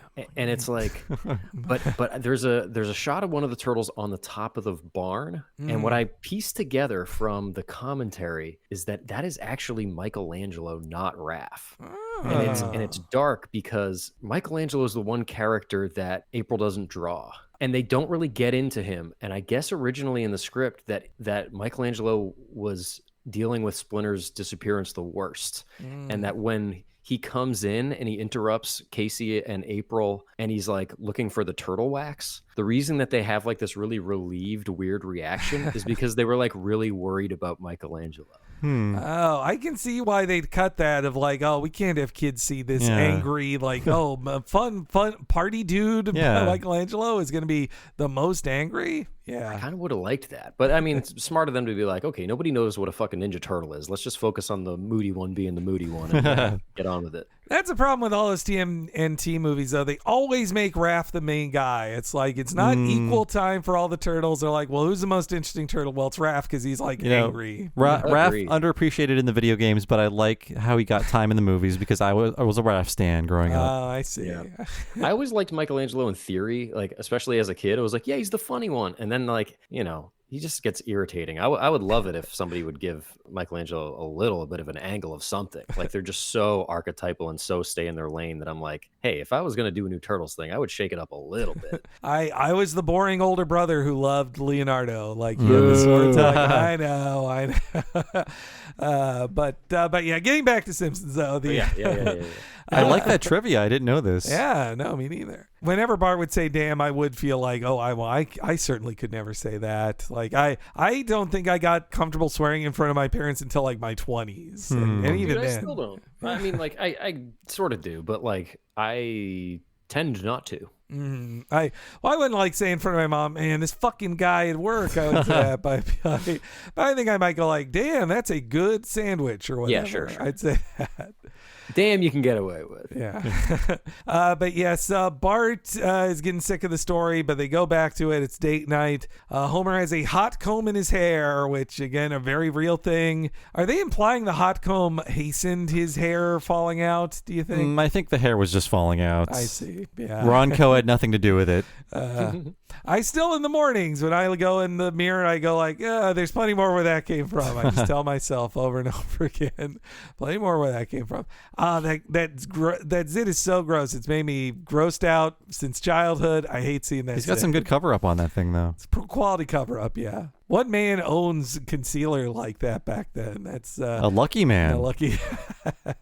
Yeah, that was such a funny little one-off thing. Like, they didn't go down the route of like, oh, he's gonna squeeze it and make it worse, and we're gonna see it animated for the rest of the episode. It's just like he puts a little pink on there, and it's like, haha, and then.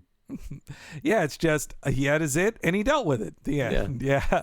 No, it just feels very natural of just like what. Well, when you were a teenager, what did you do to prepare for a date? Why did these things? Yeah. True dad. And this is one song they couldn't get in this episode. In the original script, it called for Homer to put on Barry White's "Can't Get Enough of Your Love." This fakey song is very funny, though. It's funny, yeah. Oh, and they one day would get "Can't Get Enough of Your Love." And they'd get Barry White to sing it live in the studio for him. Wait, was that Whacking Day? That was, yes. Hey, you see, I'm not such a slouch when it comes to this stuff. And also in the script, just to get one more 70s aesthetic added in there, Homer puts on high karate as well for his dates. That's in the script. I can't tell if the bottle is clearly high karate. I didn't recognize it on the screen. But yeah, I like that Marge doesn't. Marge is so innocent in here. They definitely write her as a girl who had never dated really before Homer. You hear Patty and Selma. That's what you get when you don't put out. That's so true. They're aware of her virginal ways.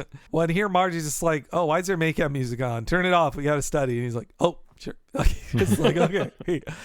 Also in the script, the French lessons are about twice as long. I can see why they cut it. It goes on long enough. It's French, you know. The fade to the watch is appreciated. The best joke they have in there is that Homer admitting, he's like, well, I guess my first problem is that I don't have the book for French class, because he's not actually a student in class, so that's why he doesn't have a book. And you know, we've had many notes to us on how to pronounce the word. Okay, Jeff, actually, we should say it before we say it. Okay, what are the coloring instruments that Crayola makes? How would you pronounce that? Crayon. Oh, there we go. wow. See, we're crayon boys over here. Say crayon. But in French, crayon is a pencil. That's how they get you.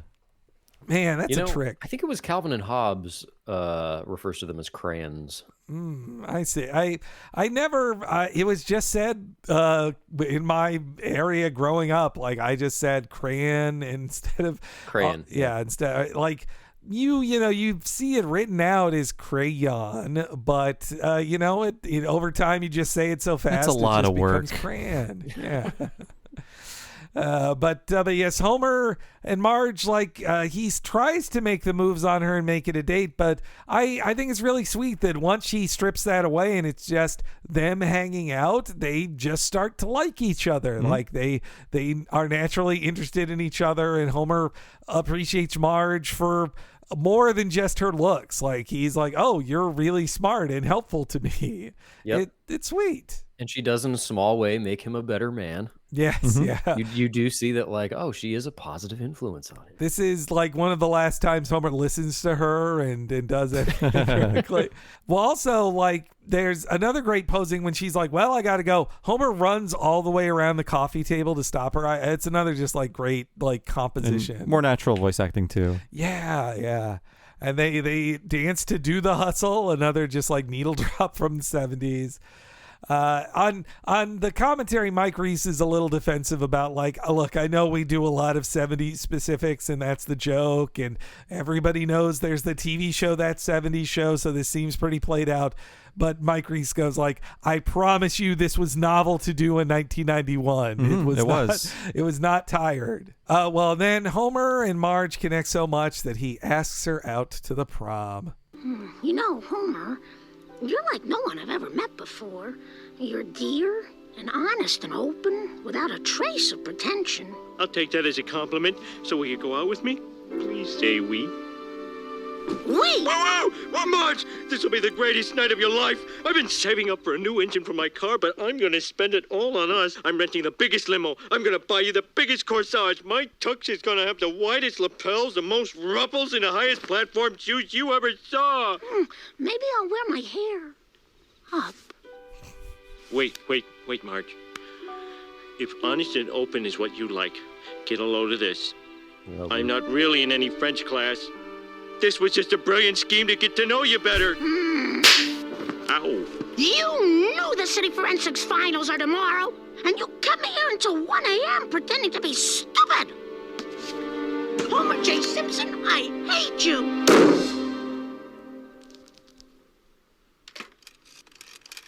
Hey, Barney. Guess who's got a date for the prom? What a great way to cash in on that pretending to be stupid. Yes. Yeah. Hang time is like beat. Hey, guess who's got a date to the prom? Oh, so good. She didn't say she wasn't going to go. Yeah, I love how it comes back later. He's like, well, you said you go to the prom with me. I also said I hate you.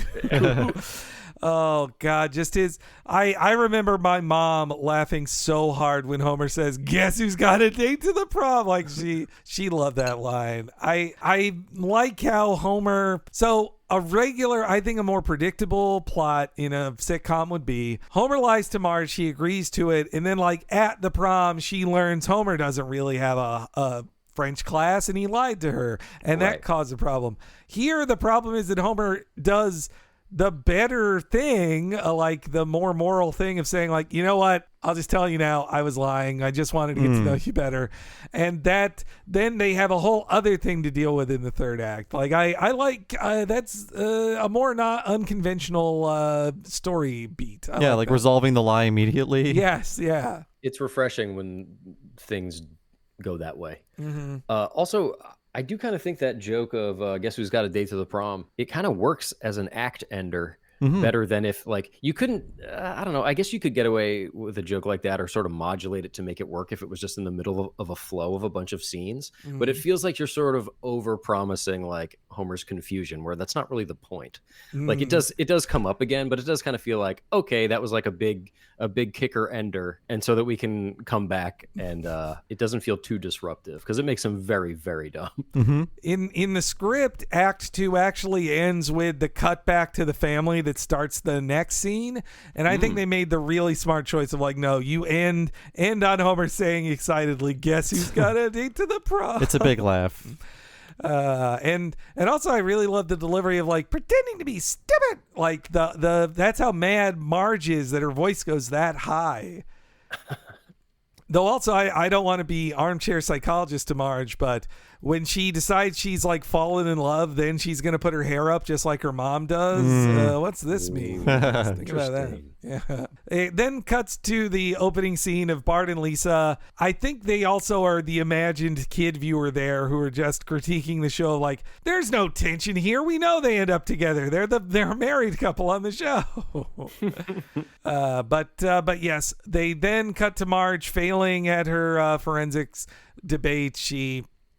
I think, like you said, Bob, that wasn't a winner topic anyway. No, it probably was going to lose to Ziff as it was, but it does seem to imply that Homer cost her it, and that for sure, she's so sleepy, and that by Ziff winning, he then followed that. That was like his stepping stone to Harvard, and then the presidency, and all these things.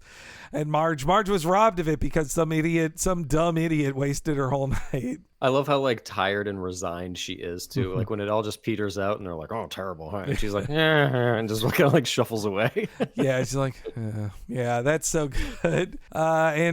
And also great design on all the judges. They do look like old people in the 70s. That's good. And then in this quick clip here, I just have the beginning. This is when Ziff asks out Marge, which definitely you get the feel that Marge saw him as like, oh, my friend is asking to take me to the prom. She does not view Ziff as a potential love interest. But this is a real first for John Lovitz in a cartoon. Marge, this may not be the most appropriate forum for what I'm about to put forth. But, would you... There it is. Yes. Heard a lot more on the critic, of course, but that is a John Lovitz noise. Apparently, it's good for clearing out your throat. Ahem. Yeah. That's the... I prefer Akum to Hachi Machi. I prefer that, but I like that Ziff is like this freaking nerd who just is like, oh well, if I'm going to ask out this girl, I need to have multiple points here, and even wallflowers can look forward to one date a year. He's like citing his source, like he names the issue Newsweek. number. Yeah. America's love affair with the prom. So, I also do think the writers of the Simpsons show, who were Harvard educated in most cases, like Harvard educated guys, they probably were more like the people on the forensics team than they were like Homer in high school. So I don't want to say they were like Artie Ziff because Ziff's a creep at the end of the episode. So they're not creeps like him, but I'm saying they probably were bookish guys who used cards to ask girls out on dates, perhaps. Qualifying their prom proposals with articles. Yes. Yeah. Now I did not go to the prom. Was like, it seemed like too much work, honestly. I wanted to stay at home and play video games. Just to go with someone I didn't like, and it wasn't fun. But now you can say on a podcast you went to the prom. It's true. So, yeah. I went to the prom, but I knew my date didn't like me. Actually, we had a junior prom and a senior prom. Oh wow, man. They went okay. It wasn't a Hollywood prom. It wasn't like in a movie. Nothing dramatic happened there. No one got pushed in the pool. No. But yeah, Marge accepts the date because she's known him for most of her life, it sounds like. And then here's another bit I didn't know the name of before, but when it cuts to Marge looking in the mirror, this is called out specifically in the script. It is a reference to the Norman Rockwell Saturday Evening Post cover called Girl at Mirror. It's a young girl who's feeling inadequate to like the beautiful movie stars, and she's looking at herself in the mirror of like, oh, I'm not as pretty as the girl in the magazine. That's why Marge is posed with like a magazine on her lap while she's looking in the mirror. Interesting. Yes. Yeah, I'm looking at it. This was an era in which you could reference Saturday Evening Post covers. Yeah. We all know this Norman Rockwell cover. Yeah, I think the only one I know now is just by reference, like, oh, that Thanksgiving dinner one. That's like that's the only one I think of. Man, a friend of mine worked at Amblin as a PA years and years ago and was editing a short film that he did in like one of the bays. And he was like, hey, you want to check out the cut of my film? And I was like, do I get to go to Amblin? And he said yes. And so so I went. And we went in on a Sunday, and it looks like Jurassic Park. And he said, hey, you want to see Steven's office? And so we go in and we check it out. We just like peek our heads in. The first thing you see is fucking Rosebud, right, in like a display case on the wall, and then prepped on the floor, like below where they would be hung, a bunch of original Norman Rockwells. Wow, man. And then my buddy was like, we got to get out of here. Wait, Steven Spielberg likes Americana? I know. Yeah. This is the first I'm hearing of this. Oh, I forgot he owns the real Rosebud. Me too. Yeah. That rules. And you got to see it, man. That's amazing. Well, yeah, and here, Marge, we also get a little insight into what her upbringing was like, of just her cruel mother telling her that you can't put on makeup because that's what whores do. And you have to just pinch your cheeks. Ladies pinch. Whores use rouge. Like, yeah. And also a rare appearance of Marge's dad, Clancy. We'd see him again in Fear of Flying in flashbacks that reveal he was a flight attendant, which was traumatic for Marge. And that was revealed in the season 27 episode Puffless that he died of lung cancer. So that is the entire history of Clancy Bouvier. I definitely think the way they pose him in his first shot of pulling up like what looks to be like an unfiltered cigarette, like the most unhealthy cigarette you can have. I think you're supposed to assume he probably died of cigarette related fatality. Yeah, man. The first seeing Selma and Patty's first meeting with Homer, and they just instantly hate him, even though he's being like a nice guy. It's funny. It's really funny when they instantly are in love with Artie Ziff. Oh yes, yeah, they love him. That that extended to their love of Jay Sherman when they first met him. Yeah. But man, what is that exchange they have with Artie where it's just like, well, don't we look spiffy tonight? He's like, yes, we do. Yes, indeed, we do. Yes, indeed, we do. That's so good. I also love, Selma's put out line, which is not in the script, but it's one of those details that, like, Marge did not sleep with anyone before Homer. Though it seems to imply that Selma and Patty are like, we do put out because we get better guys. Clancy here, they never got much out of him. I think they also kept talking. They say it on the commentary. They had jokes that they would cut about him like dying on a roller coaster or whatever, but they never stuck with it. But Homer enters the room. They're taking the photographs of them together, and Homer finds out that he had made an assumption for an entire 3 weeks, and also he says he hopes he will be able to graduate in the summer. As that episode, The Front, reveals, Homer does not graduate in the summer. He did not. No. Homer never graduated. He is able to get a GED equivalent, but that's it. But yeah, and the photograph bit of it, jokes revealing over photographs. Silverman had done that in the family portrait short in the Allman days as well. So this was when the shorts were still so recent that they could be like, well, let's reference shorts. Everybody remembers those, instead of completely forgotten and literally no one remembers them. Sure. Another cost-saving measure also. Yeah. And stylish. But yes, this is when Homer finds out he's a spare and walks away. So sad. But I mean, yeah, Marge says, I told you I hated you. And I also love the exit of now that unpleasantness is behind us forever. And of course, right after this, the debut of a guy with several names. Although, so in this run of Talking Simpsons, we're doing season 2 and season 12 back to back. Alternating, rather. This guy is named in season 12. Raphael. Yeah, it's funny. We were just talking about a Raphael. Yeah. known in the script as sarcastic clerk or wise guy, but it's Hank Azaria doing a Charles Bronson impression, and it's always very funny. Yes. Here's the first appearance of the Bronson-voiced wise guy. Hey, buddy. Where's your date? She's with him. Ouch. So I guess you want me to take you home, huh? Hey, I paid for this car, I paid for this tuxedo, and I paid for the 2 dinners. We're going to the prom. Prom it is. Prom it is. Always funny. Yeah. One of the best just incidental voices, not attached to any real character. Apparently the second appearance he would do is in Old Money as another driver, because at first he's just like, oh, it's the chauffeur sounds like this, so if we have a driver, he'll sound like this. I think it was intended to be the same character but aged up, right? Because Silverman directed both, so he aged him up for that shot. I think that's too why Wise Guy can show up as multiple ages, because sometimes they're like, well, this is the character model for old Wise Guy, and here's the character model for middle-aged wise guy, and so he changes from shot to scene to scene.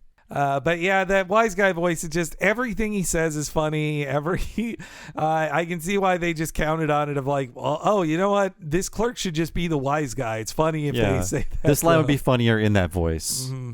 That is one of the voices I think about when, South Park has some too, where it's just it's like an extra voice. Mm-hmm. But when it pops up, it's unmistakably Simpsons. Yes. Yeah, when it's a specific extra and you just hear this is the one guy this episode who has this voice. Yeah, it pops up all over the place. But we then cut to the prom. Homer, he's insisting he's going to do the whole prom thing. We get to hear the Larry Davis Experience, a younger version of them than we've seen before. Were they in the Some Enchanted Evening episode? Yes, that's when we first saw them. And here they're singing Goodbye Yellow Brick Road, an album released in 1973. So period accurate. And I mean, also, it would be a callback to Elton John if they kept it in there. I actually, Jeff, we haven't even asked you. You're a professional musician as well. What do you think of all the 70s music in here? I mean, it's great. I'm not like the biggest 70s guy, to be honest. Like, I knew all these songs because they're all bangers. Even The Streak? Yeah, actually, wait, which one? Oh, Ray Stevens' The Streak? Oh, no, I didn't know The Streak. I'll look it up. I know that they were saying, oh, it's maybe not the coolest to do this. I still like this. I know I was talking shit about Deadpool and Suicide Squad. Simpsons gets a pass. I'll watch all this stuff, but I never really listened to 70s music. I was like a 90s kid. I listened to 90s music. Give me Green Day, baby. You weren't you weren't pulling up the oldies as much.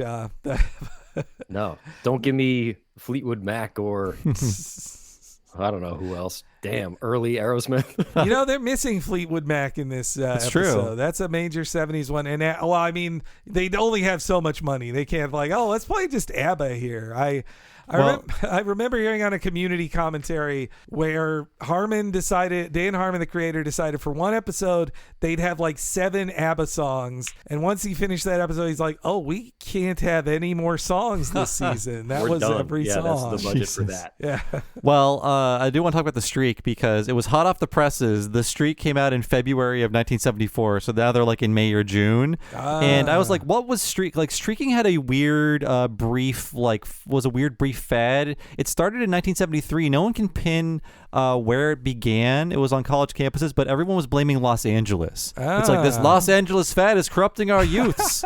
So I think the best sketch about it is Mr. Show. They did that like Streakers in the Future sketch. I love that Streakers in the Future sketch. But yeah, streaking was such a minor fad that Ray Stevens wrote a novelty song about a man streaking.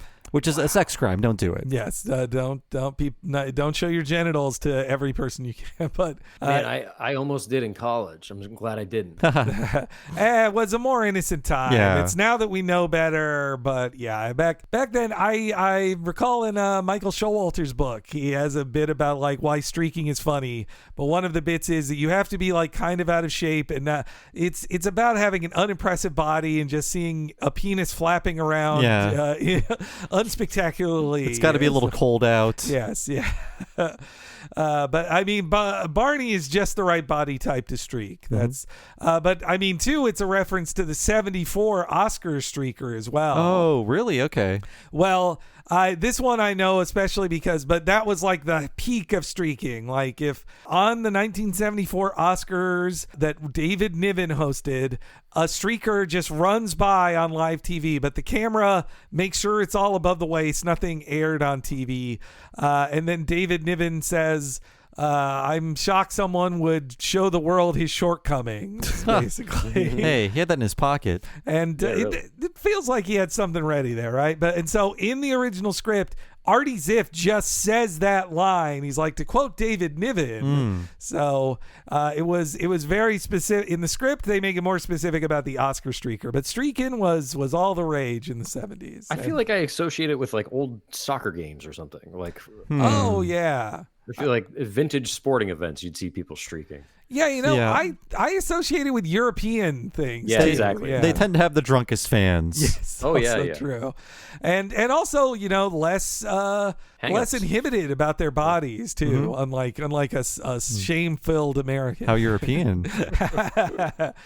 This speech by Artie, I've always loved it, especially good for you when he's like congratulating the crowd for voting for him. Because it doesn't seem like they would be prom king and queen, and they don't give much explanation of why. Like, why are they the most popular people to be? That Marge is prom queen. Like, that's something you can forget about her. Yeah, it seemed curious to me.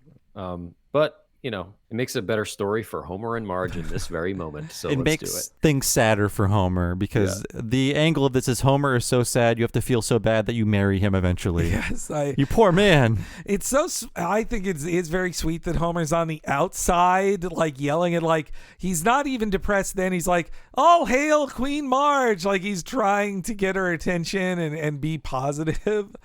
But then when he sees Marge and Artie dancing to their song, he can't take it. Why do birds suddenly appear. Every time you're near. Get out of here.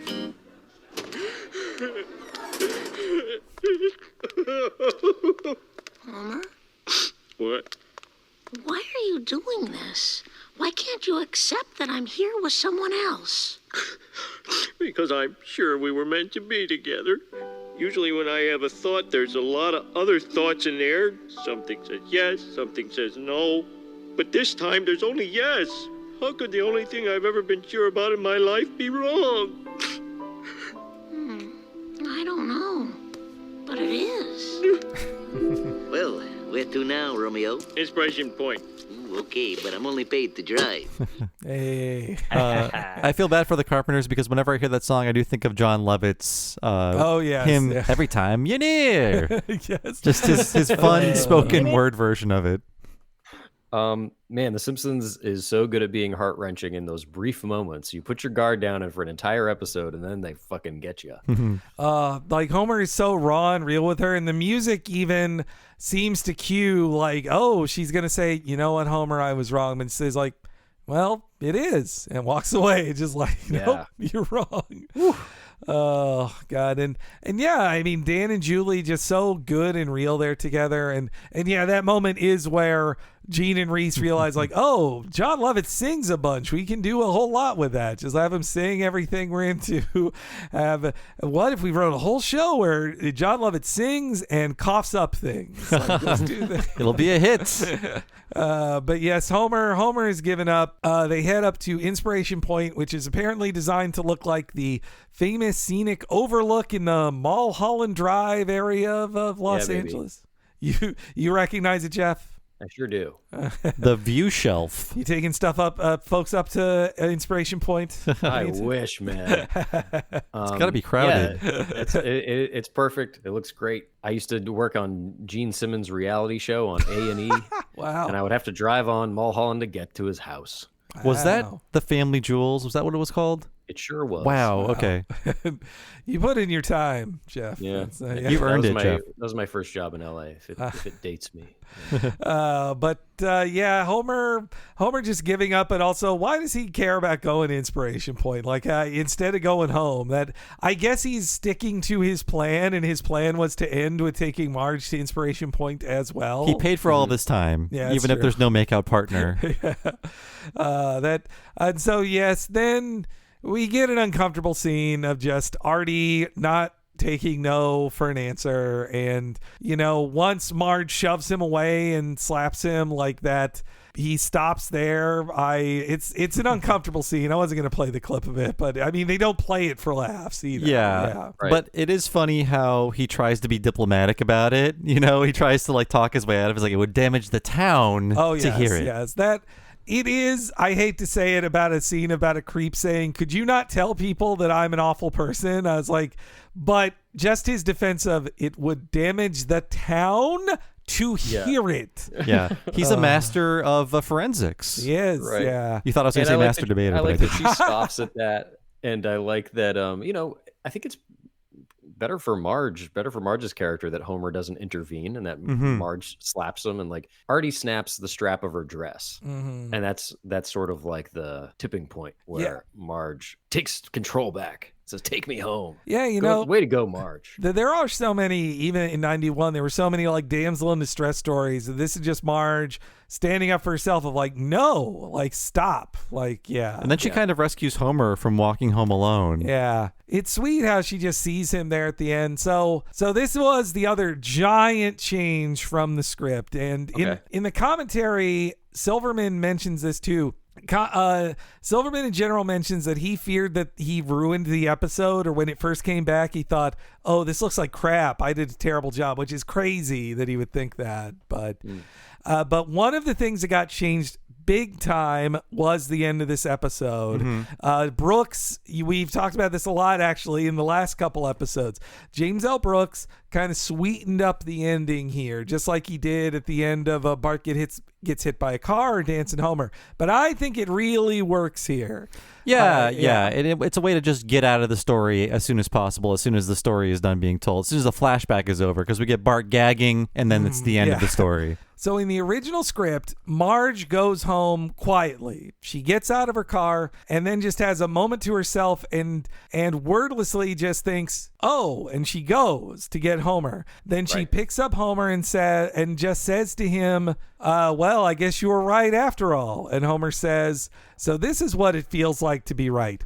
And that's the end of it. Like that's the end of the flashback. And this is so much like, is it almost too sweet maybe, but it's just very sweet of like Marge getting to the door and hearing her family badmouth Homer. I much prefer that if that's her realization of like, oh, I didn't go with the right guy. Mm-hmm. Right, exactly. And it's quick. Mm-hmm. Yeah, and I do like the symbolism of fixing her dress with the corsage he meant to give her earlier. It's nice visual symbolism. I didn't catch that. That's great. Yeah, it's like by giving her the corsage he was going to give to her, he fixes things and makes it right. Yeah. No, and I mean, also just him saying like pour vous, like he brings back his French lessons as well. And it's just it is very sweet. Mm-hmm. I think the line, so on the commentary, Reese thinks they almost went too far. He's like, this is the farthest we went with one of these things of Homer saying, "I'm going to hug you and I'm going to kiss you, never let you go." And I never did. Yeah. Well, and Reese is like, yeah, this is too far. That's why they have Bart gagging. Yes. I think it was also going to end with a conversation about like what happened to Artie Ziff, and the original idea was them saying, "Oh no, Artie Ziff got arrested in like a savings and loan scandal," and Homer's joke is, "Haha, he can't even vote now." and Lisa says, "Dad, you never vote." He said, "I don't want to." Yes. So, and that was the joke they went out on originally, which was a less sweet note. Homer saying, "But I don't want to." That's the last line in that original script page. Yeah. And when Artie comes back in season 14, the Ziff Who Came to Dinner, I think it's called, we find out, he is like a destroyed.com millionaire. Like his money has all been taken from him. He's a disgraced millionaire. I do like that. I do. Yeah. Then later he'll make an indecent proposal to Marge as well. But I much prefer just ending on the sweetness. I think it's earned because it is like, this is the love story of the show. Like, this is the core love story of the show. You can get away with a little like syrupiness in it. Yeah. And if you're going to do it, do it. And I also like the ending is abrupt. Like it's funny to have Bart just sort of shit on everything you've seen because that's what Bart's there to do. Yes. But it also makes me feel like they use their runtime better. Like everything leading up to that really, really abrupt ending gives you those moments where it's like, oh, we're going to have Homer go all the way up to Makeout Point and not have an interaction with Marge. So you're still a little bit on your back foot. We've seen a million of these episodes where the characters have complications, but they find little unique ways of having Marge say, leaving him when Homer's crying and says, like, "Yeah, I guess you're wrong." Yeah. not interacting at Makeout Point and getting all the way home before she picks him up. It's like they found cool little interesting ways of like milking it out, doing different things so that when you get to the end, you got to get out of there. The next show's got to start, baby. If this had been in season 5, I think they would have gone even farther with that and just had the joke of like, she never saw him again that night in high school, and like, and then after, like a few years later, we like met in college, and then we bumped into each other at the mall or something. But like after that much sincere emotion, it's good to just end the episode. Yeah. And Bart's gagging, and it still lets you know, like, Bart thinks this is dumb, and like, well, here I'll play the finale clip here. Shut up! I'm over as far as I can go. All right, I'll walk in the mud. Homer? Marge? Yeah, you want to ride? Sure. Homer, when I got home, I realized who I should have gone to the prom with. Who? Oh. Hi, prom day. Marge, poor Boo. Why so glum? I got a problem. Once you stop this car, I'm gonna hug you and kiss you, and then I'll never be able to let you go. And I never have. The Bart gagging lets you know they know it's like, it's very cute. But again, that's another of my all-time favorite, just like Dan Castellaneta deliveries. Just the almost like sing-songy way he goes like, all right, I'll walk in the mud. Like, yeah. That is etched into my brain for some reason. Yeah. I really don't know why. Just the way he says it is just, I don't know. It's just so memorable. Like, all right.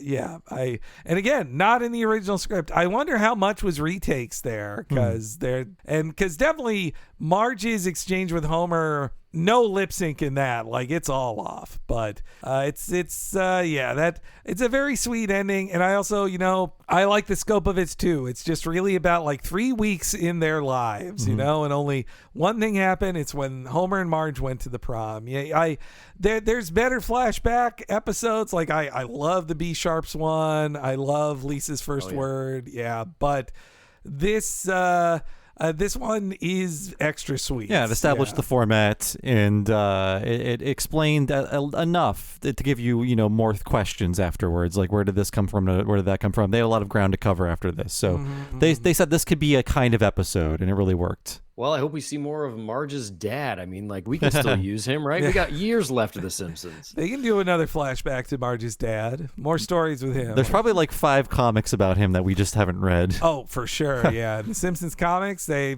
see where there's unused stuff. They're like, well, we only have to ask Matt Groening for permission for this. They could have a grand plan, like they know how to keep an ace up the sleeve. Like, hey, we're going to need this Marge's dad. We're going to save him for season 40. Simpsons movie 2, The Secret of Marge's Dad. That's The Rise of Clancy. The Rise of Clancy.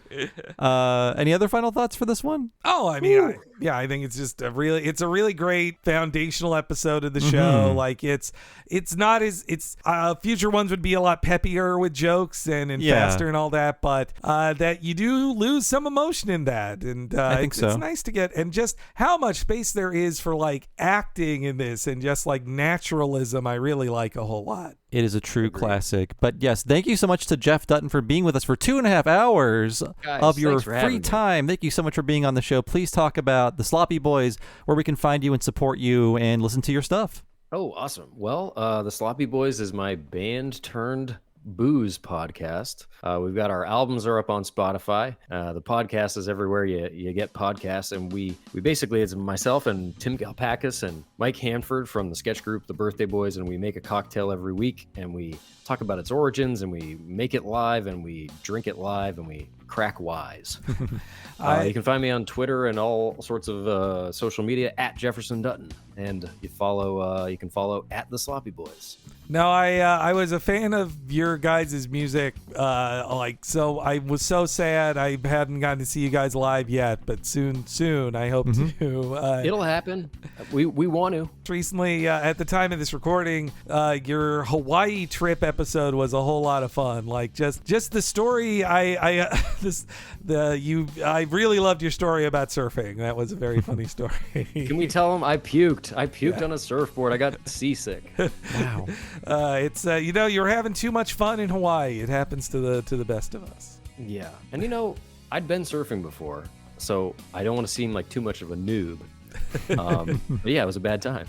And then, but I'd never been to Hawaii before, and it was great. And hey, cheers to Hanford for organizing it and setting it all up. Oh, that's nice. It was so. I mean, just feeling the energy of you guys all in the same place again after all of this, it was really great. Yeah. Yep. But thank you so much for coming on, Jeff. We'd love to have you back.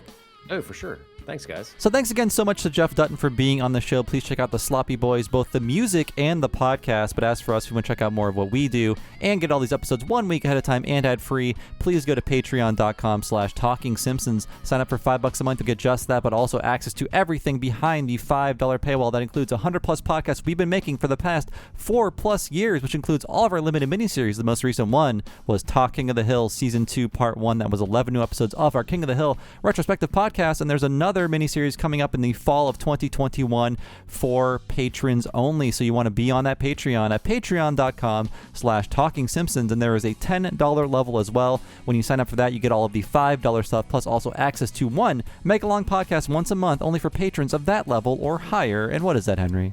Bob is talking about the What a Cartoon Movie podcast. Now, we have a sister podcast to Talking Simpsons called What a Cartoon. Twice a month, we talk about an animated series, super in-depth, just like we do The Simpsons. And once a month, we do the What a Cartoon Movie podcast, only for our $10 and up Patreon supporters. They get to hear us talk often for over 4 hours about the history and scene-by-scene deconstruction of an animated feature film. We have so much fun recently talking about films like The Hunchback of Notre Dame, Disney's Hercules, the awful Cool World, and the 20th anniversary of Shrek. And there's a giant back catalog. I would say there's over 140 hours of exclusive What a Cartoon Movie podcasts about so many classic films. We have so much fun talking about them. You can hear that in addition to all of the $5 stuff if you go up to that premium level at patreon.com/Talking Simpsons. As for me, I've been one of your hosts, Bob Mackey. You can find me on Twitter as Bob Servo, and my other podcast is Retronauts, a classic gaming podcast about old video games. Find that wherever you find podcasts, or go to patreon.com/Retronauts. Sign up there for 2 full-length bonus episodes every month. Henry, what about you? Why, you can follow me on Twitter at HENEREYG. Anytime you want to know what's going on with Henry Gilbert, that's where you'll find out. Also, if you're on Twitter following the both of us, you definitely should be following the official Twitter account of this podcast at Talk Simpsons Pod. At Talk Simpsons Pod keeps you up to date when new podcasts come out, when there's new stuff on the Patreon, when there's news in our lives. Follow at Talk Simpsons Pod, please, on Twitter to stay up to date. Thanks so much for joining us, folks. We'll see you next time for Season 12's Tennis the Menace, and we will see you then. Some people call me a space cowboy. Yeah. Some people me the gangster of love. Some people call me Maurice. Woo! Woo! 'Cause I speak of the papatos of love. People talk about me, baby. Say I'm doing you wrong, doing you wrong, doing you wrong, doing you wrong. But don't you worry, baby, don't worry.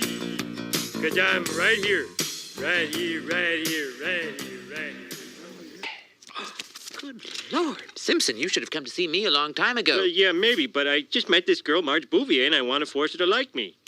That's not exactly the type of guidance I give. Oh. Well, I like to think I do something helpful for every student, N through Z. The only advice I can give you is try to share common interests and spend. Well, what interest does she have that I could make common? Oh, I believe she's very active on the forensics team. They meet in the new building, room 219. Far out. Homer, do you have any plans for after graduation? Me? I'm going to drink a lot of beer and stay out all night. Oh, no, I meant career-wise. You know, that nuclear power plant will be opening soon. It's one of the few outfits around that won't require a college education. Me in a nuclear power plant. Kaboom!